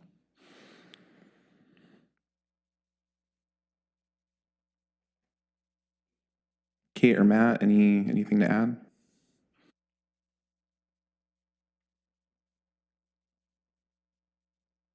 No, not me. Well, I appreciate the guidance, and yeah, it sounds like we'll look into a few examples and report back at our next meeting. I guess we can move on to number 8, though. And our next one is general obligation bonds, or GO bonds. So this is another potential local funding source for affordable housing. And GO bonds provide dedicated revenue source, and it's provided through increased property tax rates. So cities can issue bonds backed by the jurisdiction to help pay for construction of new affordable housing, or to purchase existing buildings and convert them into permanently affordable housing. GO bonds by state statute can only be used for capital construction, so they can't be and improvements. They can't be used to provide, support operations or other supportive services for affordable housing. So they're kind of limited, but they can, be contributed or loaned for the purposes of developing affordable housing. And again, they're paid for by an increase in local property tax rates, and they do have to be approved by voters. So they will go on voting ballots. Along with the CET, GO bonds are one of the few potential local revenue sources for affordable housing. So are often kind of considered together when cities are considering potential new funding sources. And if it were approved by voters, it would kind of establish a publicly supported revenue source for affordable housing. I should point out that, and y'all, I'm sure, are aware that Metro does have its own bond for affordable housing that is kind of distributed throughout the region. It's currently supporting housing production in Lake Oswego. So this would kind of be going beyond that metro bond to have an additional bond that is just designated within the city of Lake Oswego. This one did receive lower support, probably some of the lowest support from the task force and city council. So I think this one is a tricky one. I will say, I think City of Portland is the only city in Oregon that has its own local geo bond for affordable housing. So I think just because it needs to be voter approved and it, increases property taxes, this can be a more challenging one, but certainly worth considering. Any questions about this one? Might be another very straightforward one, but yeah, any comments on that one, I guess, if you don't have questions? Is there a way to give sort of rough estimates on what the amounts we'd be looking to do, what the impact would be on the increased taxes, sort of ballpark figures to try to understand better the impact, or is that impossible? I would not say it would be impossible. I mean, we could run some kind of quick scenarios of if the approved rate was X, it would generate Y amount of money, and that could fund, either this many units or help pay for, we could sort of quantify it in terms of what it could pay for. And those would be pretty high level estimates, and they depend on a number of factors. But we could probably do some kind of quick and dirty calculations related to it, but they have a bunch of assumptions underneath them. Most typically, when you pass a geo bond, it's because you've identified a fairly specific set of improvements that you want to make, or a specific set of things you want to pay for, and then the rate is geared to that. And so we could do some thinking about that, and we have a financial analysis / kind of market analysis person on our team, and we could ask him to kind of think about some quick calculations. So that's what I would say on that. Yeah, if it's so amorphous that it's not really helpful, then, I wouldn't want anyone to be doing extra work that's not really aiding to the cause. But that's something, when I think about this one, obviously, the impact to the residents of the city and increased taxes is the thing that I would think most people are going to focus right in on. So I'd want to understand where that stands. Yep. And I think that was some of the discussion at the council level on this one. It's tricky to land on a strategy that requires approval of the voters.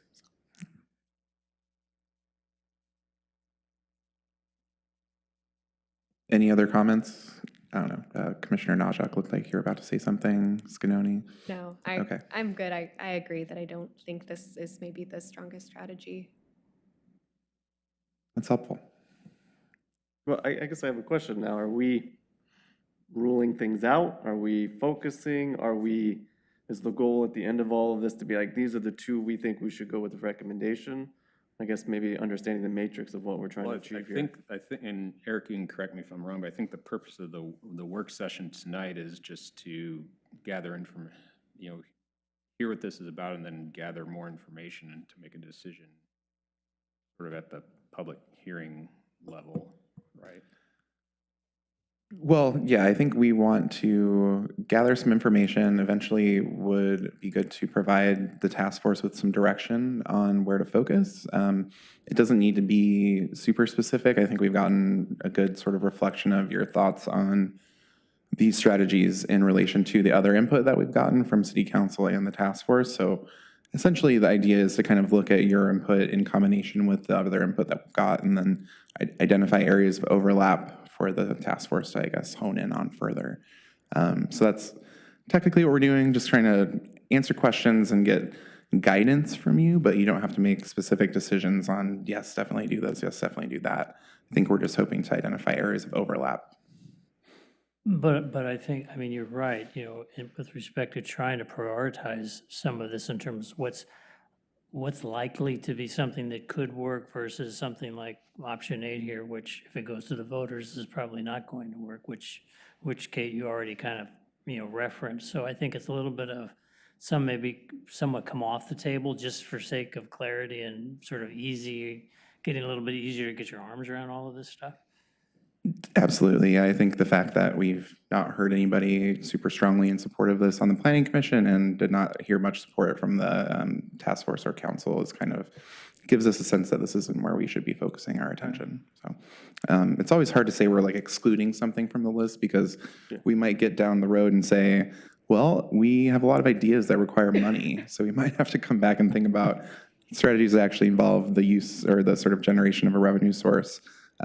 So yeah, I think we're putting it on the back burner and going to focus on other strategies. And we can always revisit it if it becomes appropriate in the future. But yeah, we're not going to spend too much energy on this one given the feedback so far.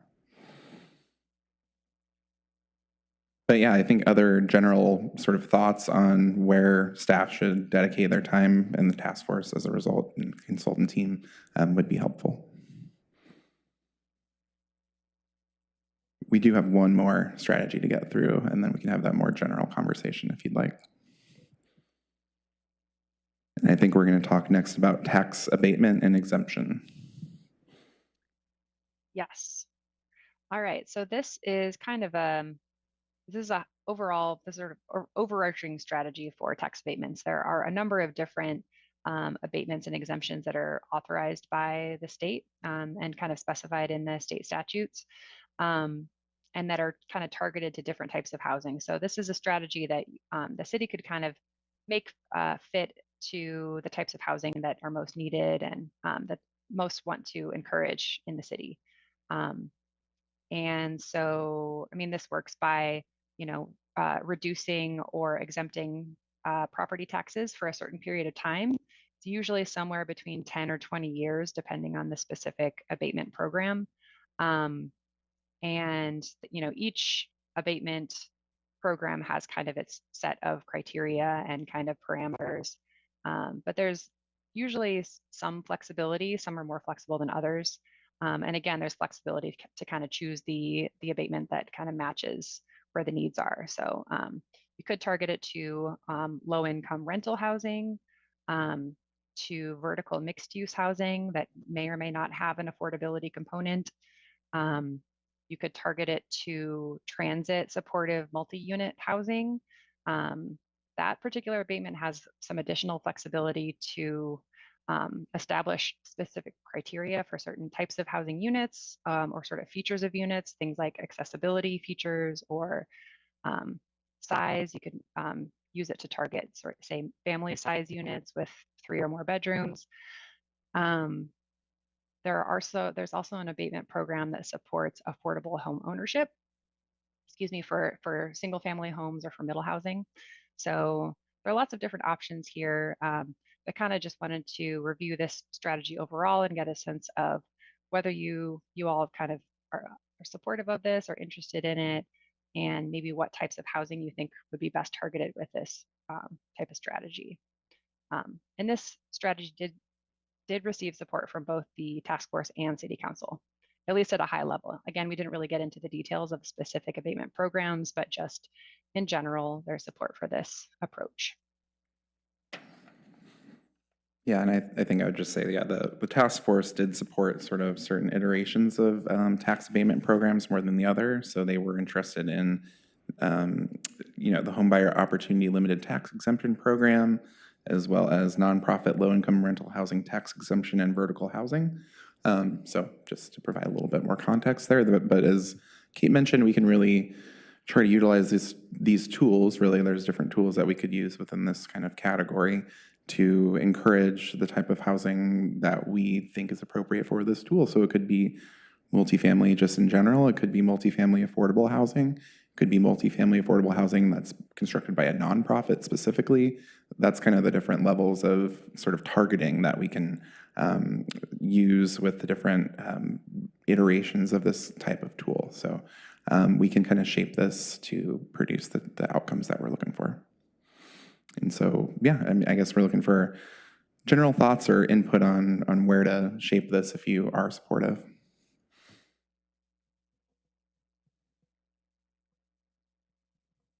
I definitely have thoughts about this. This is a strategy that really affects every developer, whether they are market rate or affordable. And it addresses the developer's biggest issue, which is the interest rate on the loan. It's caused people to have to take less debt on, and debt is typically the cheapest money you can get.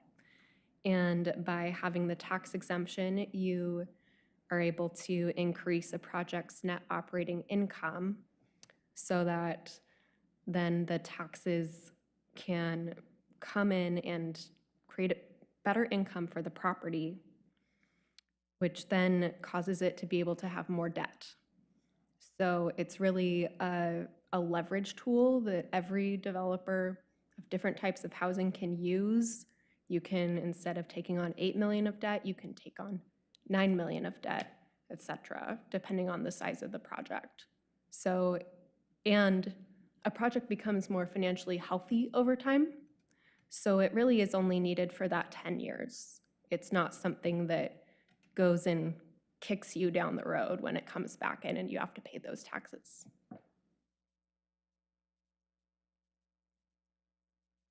Thank you for those thoughts, and yeah, I appreciate it, especially due to your experience with these types of things. Any other comments, guidance from the commission? It looks like we have some clarity on these CETs, by the way. Yeah, thanks to Mr. Boone, he was able to clarify that we do have a construction excise tax for the school district. It looks like it's been in effect since 2010, and the city collects that for the school district, and it amounts to something on the order of about $1 per square foot for residential and 50 cents per square foot for non-residential, but there's a cap on how much they can collect.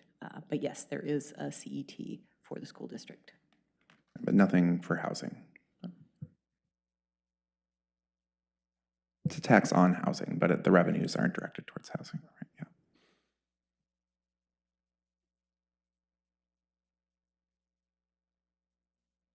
All right, so if there are no further comments, I guess we can move on to the last slide. I guess I can just kind of talk through the next steps for this work.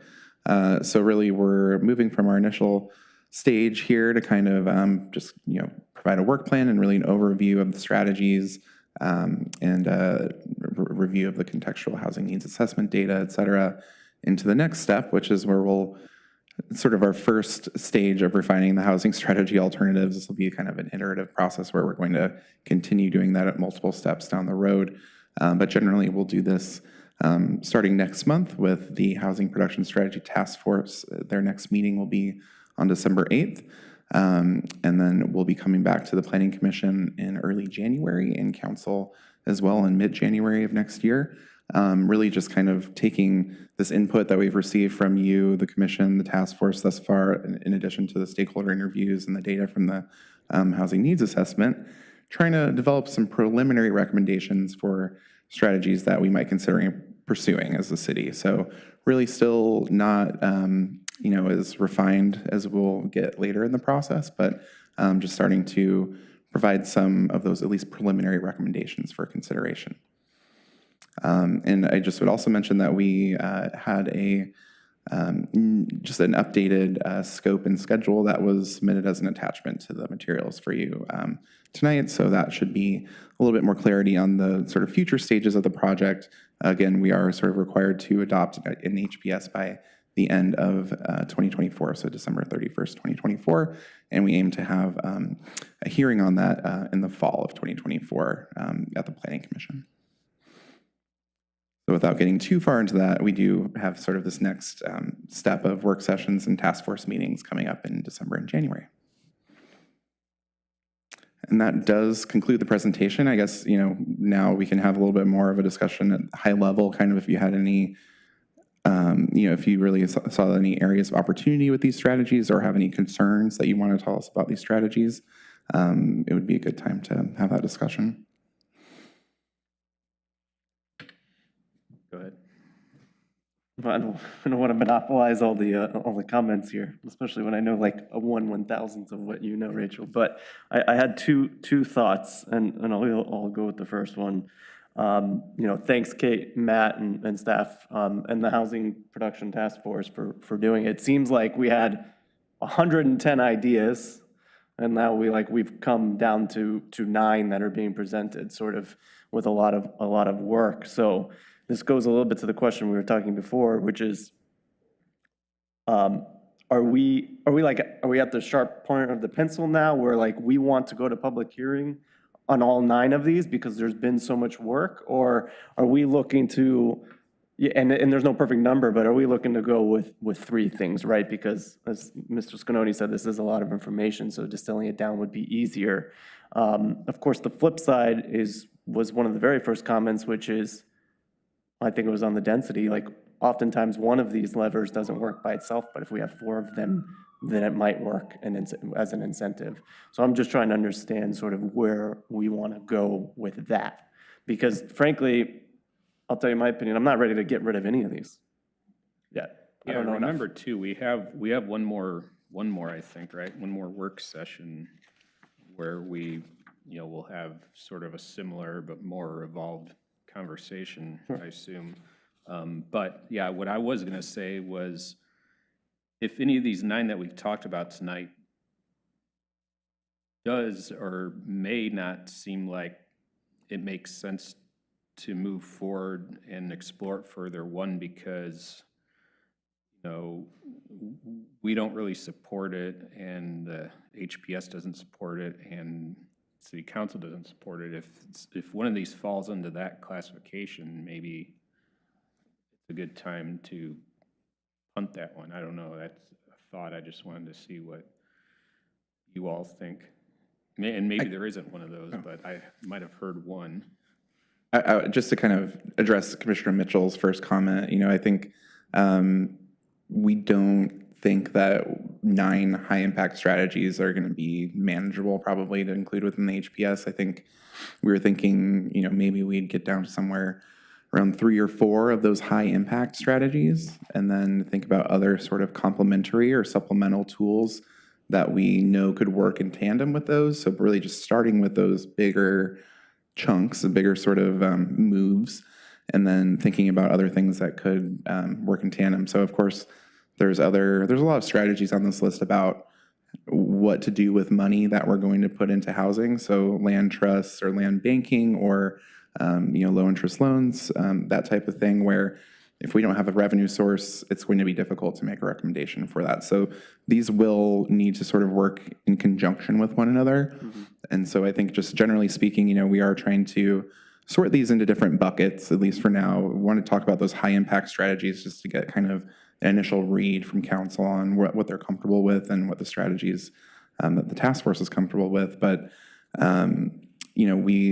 that doesn't mean that we're throwing other strategies out. We're kind of just thinking of them in different buckets. And I think there's a lot of dependencies, so we don't want to necessarily throw anything out yet, but we do need to refine our efforts. We don't have a ton of staff time, and we're going to have to sort of make some decisions at some point. So as much as it would be great to just kind of take on all of the strategies and just kind of try to direct our efforts as broadly as we can, I think there are a lot of strategic reasons why that might not be the best thing to do, in addition to just kind of capacity issues. Commissioner Twing. Yes, my issue here is that we're looking at. I think there is an overarching goal, but I think there's a lot more refinement that we can do. I think the overarching goal is to meet our housing needs. We do know that we have that deficit of around 640 units that we'll have to try to come up with strategies for. Some of those might be quantifiable, some of them might be less quantifiable. But for the most part, we are required by the state to show some good faith effort that we're making moves to address those needs. Kate kind of did a slide kind of summarizing those needs that were identified in the housing needs analysis. And so I think those are ones that we'll be working towards, but I think there's some prioritization needed as well. Are we going to target aging in place in addition to housing affordability, in addition to, there's a lot of different components here. Some of them might need to be prioritized differently than others. So It's a long way of saying we have a general goal, but I think there's still work to be done to prioritize the sort of different ways that we could target this.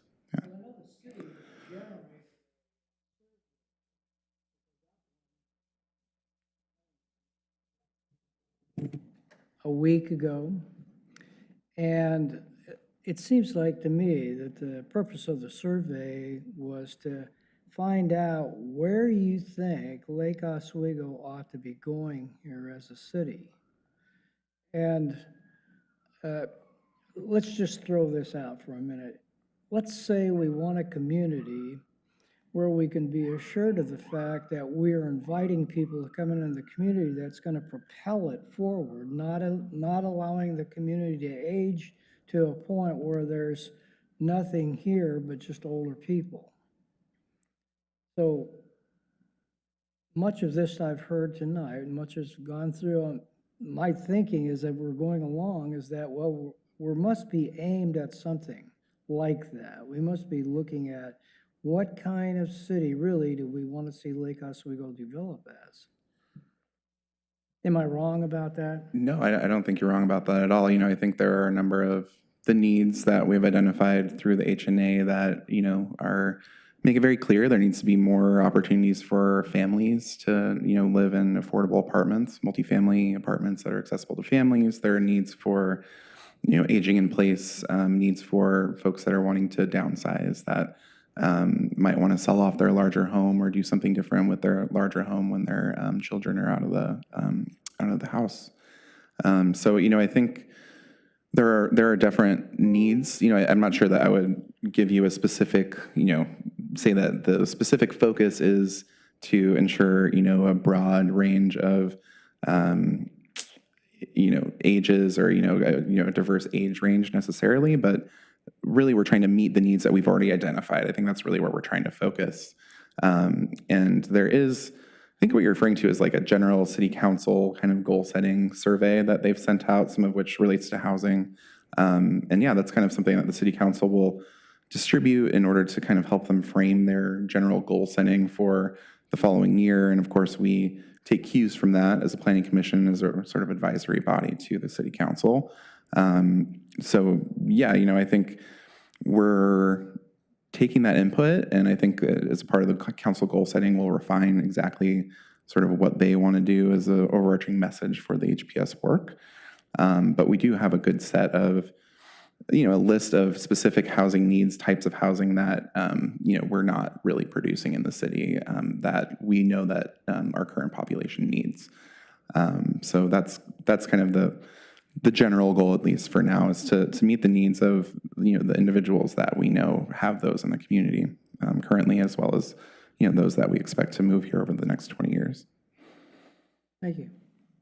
I know that that's a broad answer, so apologies if that's not the most satisfactory one. But you know, your input's well taken, and we will be kind of working to refine that as we move forward too.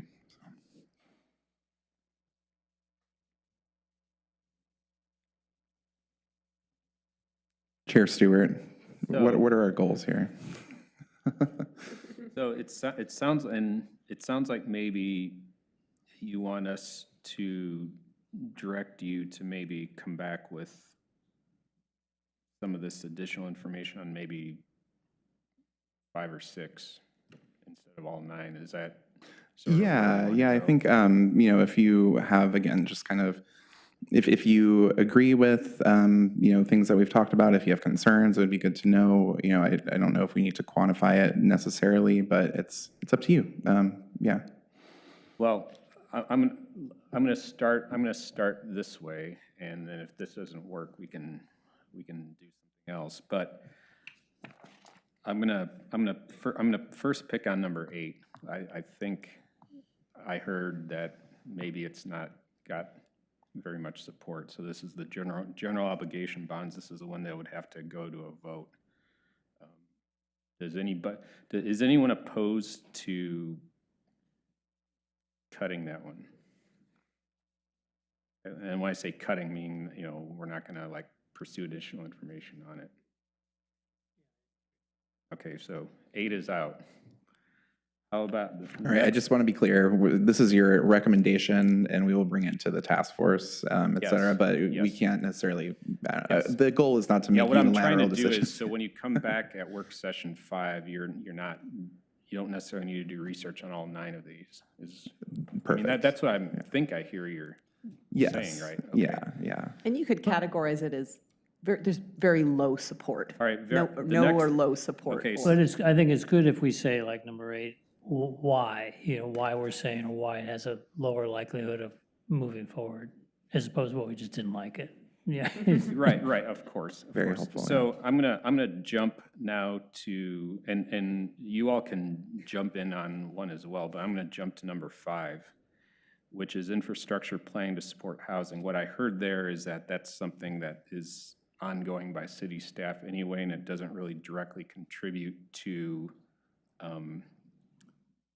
the creation of housing or affordable housing. It's a less direct relationship, I suppose. And yeah, again, it's planning even. So even if there's a relationship between the infrastructure and the housing, this is really about planning for that infrastructure. And we do that to a certain extent. And I as a think I city heard you anyway. say that to some degree you do this day to day anyway, so. Yes, this would be kind of using housing as an additional lens with which to look at the public facilities plan or other sort of public improvement plans.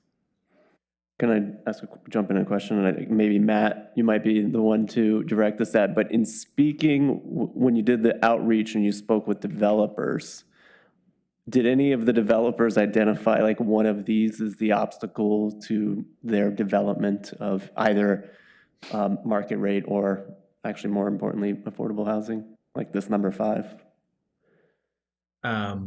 They did comment on just the cost of public infrastructure. They didn't point to, this strategy in particular as, this is what you need to do, or if you don't do this, we really can't make these developments work. Okay. That's helpful, thank you. That sort of is gonna be my question probably for a lot of these, because I'm thinking at it from, and somebody please disagree if they think I'm looking at it wrong, but I'm thinking of who are the folks that are gonna build this and provide this housing, developers, right? So when they've come and said, this is one problem, like very specific, then I would want us to really focus on that. And, when they've given more general thoughts about things without being able to articulate specificity, then sort of I give less importance to anything from my perspective. Yeah, and just kind of to remind you all, at least the ones that were around during this, we did have the project to apply mitigation requirements to ministerial middle housing development. We had that project earlier this year. And we did some outreach to developers to talk about the extent to which, the cost of constructing infrastructure to determine the extent to which that's a barrier.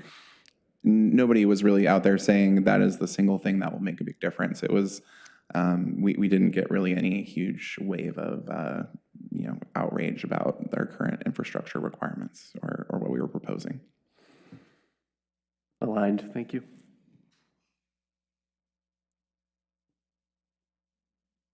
All right, so number 5, it sounds like low support.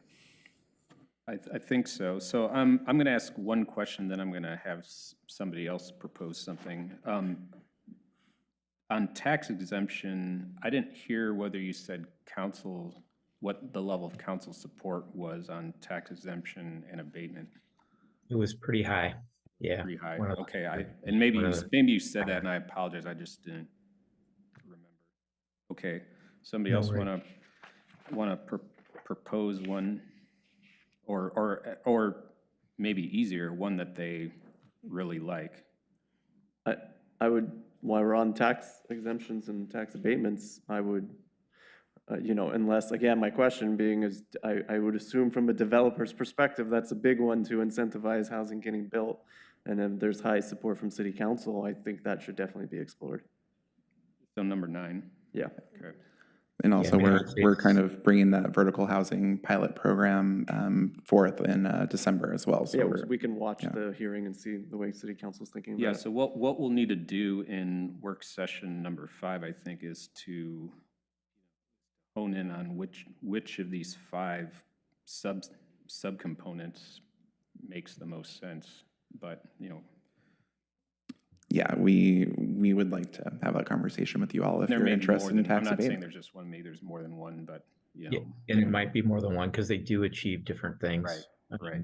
Certainly, some of the ones that are particularly applicable to affordable housing developers are frequently cited, and I think somebody said it tonight, is really important in terms of helping make those projects financially feasible. And I hear that kind of all over the state when I talk about that strategy. Yeah, we have a specific kind of request actually from Merrillhurst or the Mercy Housing Northwest for that development for the nonprofit low-income housing exemption. So, yeah, so I guess just, yeah, we hear that there is a need from affordable housing developers. For number 2, the code audit and amendments, are we dealing with that in the other work streams as sort of a way to say, sort of focus in that work stream instead of this one, or is that not feasible? Sorry, can you clarify when you say work I stream? felt like when we were talking about number 2, the code audit and amendments and sort of conduct a comprehensive review of the development codes and processes, I thought that what we discussed was we're sort of doing that and in the other work stream, like I think we literally have one that's called code amendments, but it's probably not these. Well, at our last, I think it was our last meeting, we had code, the annual cycle of code. But there's no overlap between Yeah, those. that's more of like a cleanup. Yeah, it didn't necessarily focus specifically on these sorts of things. So I would say those are 2 separate things. Yeah, we currently, as Chair Stewart aptly points out, we have an annual sort of code amendment process that's more about cleanup issues that we've noticed throughout the years that we need to go back and kind of address in the code, make sure that they are consistent, things like that. But what we're talking about here is more of a code audit, so really looking at the whole code through the lens of what are the barriers that might be within the code to housing production. We also, have this kind of a loose direction from council to look at it through an economic development lens as well, sort of any barriers to economic development or business. But, I think specifically this would be, looking at it with that housing production lens. And we talked about, and I don't know if it's the rezoning of land I thought I had it as number 2, but what number is that? 4. Number 4? I think that one we had talked about was very positive, especially when it's got the mixed use option to it. But I think what you had mentioned earlier, Rachel, was the idea of showing kind of, well, what exactly does that look like as opposed to leaving it in the minds to assume. So showing some visuals of what it could be and how a parcel of land could really be developed in a way that's, really inviting to everyone. I appreciate the input. Yeah, I think we're happy to focus on that and can definitely develop some type of graphics that would help clarify what we're talking about. Obviously, it's still kind of, to be formed exactly, the densities or the lot coverages or exactly what zones we're even going to be proposing to change. But yeah, I think we could easily put together something that would at least clarify the concept of rezoning as we have, currently under discussion. It is sort of a route. It could mean a lot of things. So I think, again, I'd clarify this is rezoning with a focus on housing production. Yeah. But I think we could provide some more specific examples. And one of the things, that we've heard pretty clearly from the folks at the state who are reviewing these plans as they're sort of coming through the doors, that these strategies really need to be tied pretty closely to the housing needs that were identified in the previous very recent housing needs analysis or housing capacity analysis. So I think that's sort of one way to think about that is, where we noted either a deficit of land or a need for a specific type of housing. Well, what kind of zone change might be specifically oriented to meeting some of those needs we identified. So I do think we could provide some additional examples, and they might need further, or they likely would need sort of further work and analysis, but it would be helpful, I think, in terms of moving the conversation forward, is I think what I'm hearing.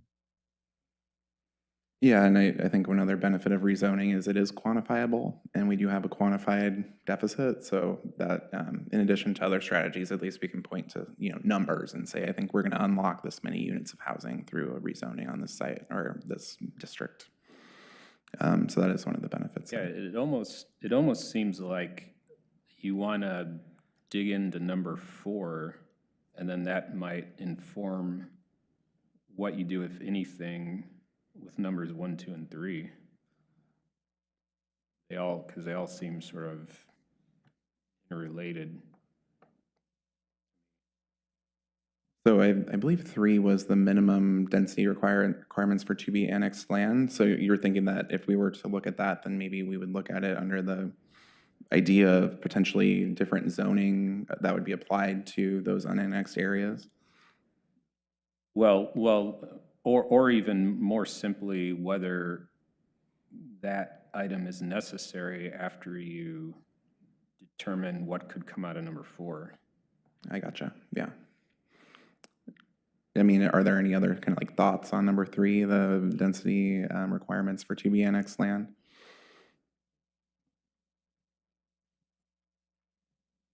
Comments? All right. I mean, I kind of get what you're saying is that, if we still really need to look at something to help us get to that, the amount of land, maybe, Yeah, I think that I personally particular don't was think the- number 3 is as high priority as a few of these other ones, but again, that's me, so. My opinion is, like, I look at 1, which we haven't talked about yet, but create sort of density for affordable developments, right? Like, that to me is at the top of what's in my mind here. So I think to Chair Stewart's point, what we're doing in to be annexed land might be taking, like, we can deal with that in a little while. Let's start talking about, let's focus now and prioritize now what's already here and what we can do with the change of zoning that's in currently, because we go district, and also in terms of, and then incorporating 1 with, let's really try to incentivize. This was the first question I had, is why aren't developers using the bonus? I want to get to the bottom of that and be like, what will it take for you to use this bonus? Yeah, I think that's a good thing that we could be talking to folks about, Yeah. Yeah, I don't want to put Commissioner Najak on the spot here, but yeah, they're Rachel, what will it take? With that number 1, getting something more, it might already be defined, but something, for instance, similar to Portland's inclusionary housing, of having just a couple units in a development restricted to 80%. I think that could be a lot more appealing to a market rate developer, and to have the terms a little bit more well-defined. Affordable means different things depending on who you talk to. Yes. And I think that's another sort of exercise that we'll have to go through is, when we do develop mechanisms targeting affordable housing, what specific AMIs are we going to be targeting there, and what does that look like? So I think it's going to be important for us to know in terms of developing a strategy that might be targeted to the lower income spectrum, if that's what we're hoping to do.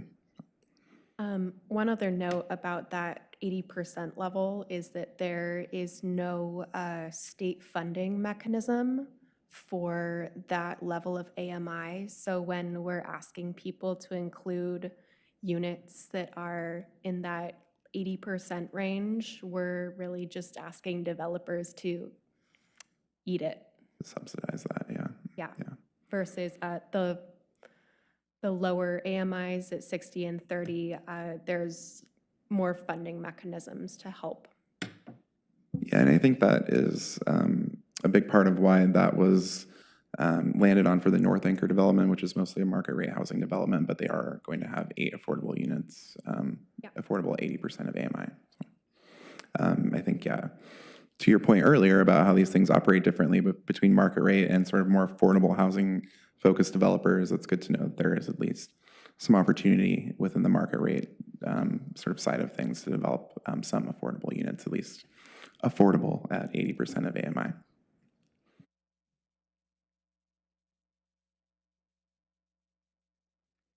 All right, so just gonna try to kind of. So we're gonna keep number 1, it sounds like?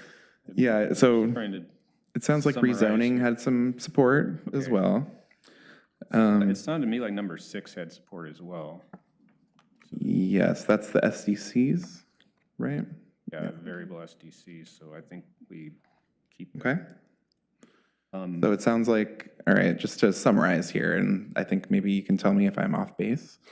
All right, so we had support for the rezoning strategy, support for the code audit strategy, maybe kind of in conjunction with rezoning or as a related measure.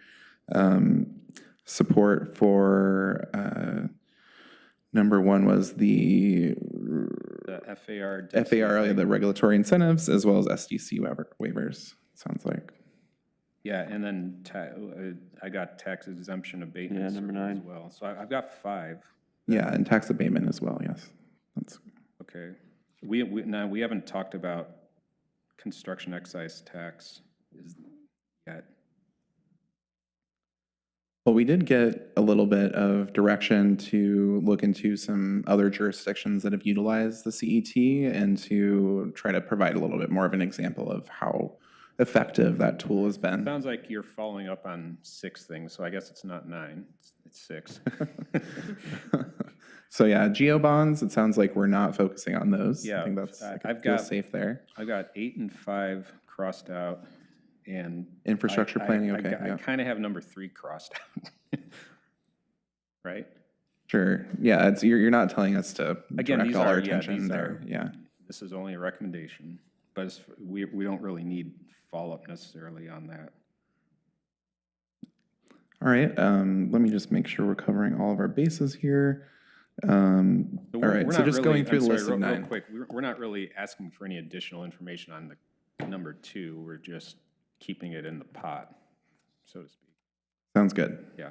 That makes sense. So the additional information was mostly about the CET idea that you're looking for, as well as rezoning. I remember Commissioner Scanoni was looking for more illustrations and a little bit more clear picture of what that looks like. And that sounds like a fun project. So I'm sure we could put that together. And yeah, I think it looks like you're not completely, out of alignment with any of the other sort of folks that we've been talking to about this. Although, yeah, I think the CET there might be a little bit of a, City Council wasn't super excited about that. So, but again, I think we want to listen and hear, and this is why we're not really throwing anything out completely. So it's helpful. And our next work session is January 8th, so you've got until next year. Yeah, next year it's going to be, a whole month and a half from now. But yeah, no, I appreciate it, and we will have lots of data to share with you at that point as well. At least a lot of the input that we received, we can give you a nice little summary of that. And yeah, we'll have a list of preliminary recommendations for consideration there. Sounds good. And Matt, thank you, and Kate, I don't see you there anymore, but thank you as well. Yeah, Kate has a very young child that she had to go put to bed. So she dropped off and I covered the rest. All right, sounds good. Thank you very much. Thank you. Appreciate it. Thank you. Yeah, thanks, Matt. All right, so I guess we can move on now to, do we have any other business? I don't have anything. Do you? I had Okay. other business for the commission. It's really just kind of a notification about an ordinance that will be considered by City Council next week that would include some amendments to the portion of the city charter that governs boards and commissions. So for the most part, these don't impact the Planning Commission necessarily, like specifically, although there was some redundant language that was consolidated. But for the most part, They have a broad sort of impact of sort of automating and tightening sort of attendance policies for all boards and commissions. So I just wanted to bring that to your attention. That is something that, hasn't been adopted by City Council as of yet, but it would kind of change the language. It actually kind of makes it a little bit looser for you all, honestly, but it essentially clarifies that there will be kind of an automated process where staff will reach out to the commission to let you know that one of the commissioners might not be meeting the attendance policies, or will have sort of been considered to have a non-performance of duty, as it would be in the ordinance itself or in the proposed amendments to the charter. So the amendments would define non-performance of duty as absence from 3 or more consecutive meetings. This is currently basically what's in there. And the absence from 6 or more meetings within a single year for you all. So basically, because some commissions only meet monthly, there would be a lower requirement for them.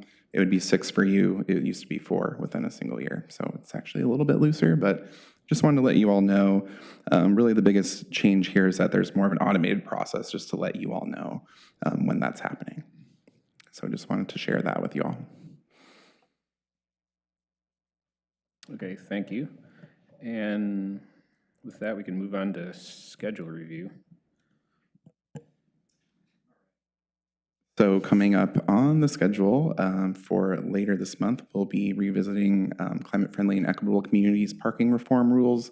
Really just using this as an opportunity to provide you with kind of an updated public involvement plan for that. It's a little bit more refined than what we've discussed before. So not going to get into too much detail about the options, although we can of course address some of those if you'd like, but it's more kind of just letting you know what our plan of action is moving forward and going out and talking about this with the community, basically. On the 11th of December, we'll then have our next work session on the annual code amendments, the sort of cleanup code amendments that we were talking about before, and that will be led by Ellen Davis again. And then I guess we're into next year, and as I mentioned, we will be having our second housing production strategy work session, first of the new year, on January 8th. So that brings us out 2 months or so. All right, thank you. And I think with that, we are adjourned. I did have Not one quite. more question. Is it this Thursday's mayor's roundtable discussion? And does it have something to do with housing again?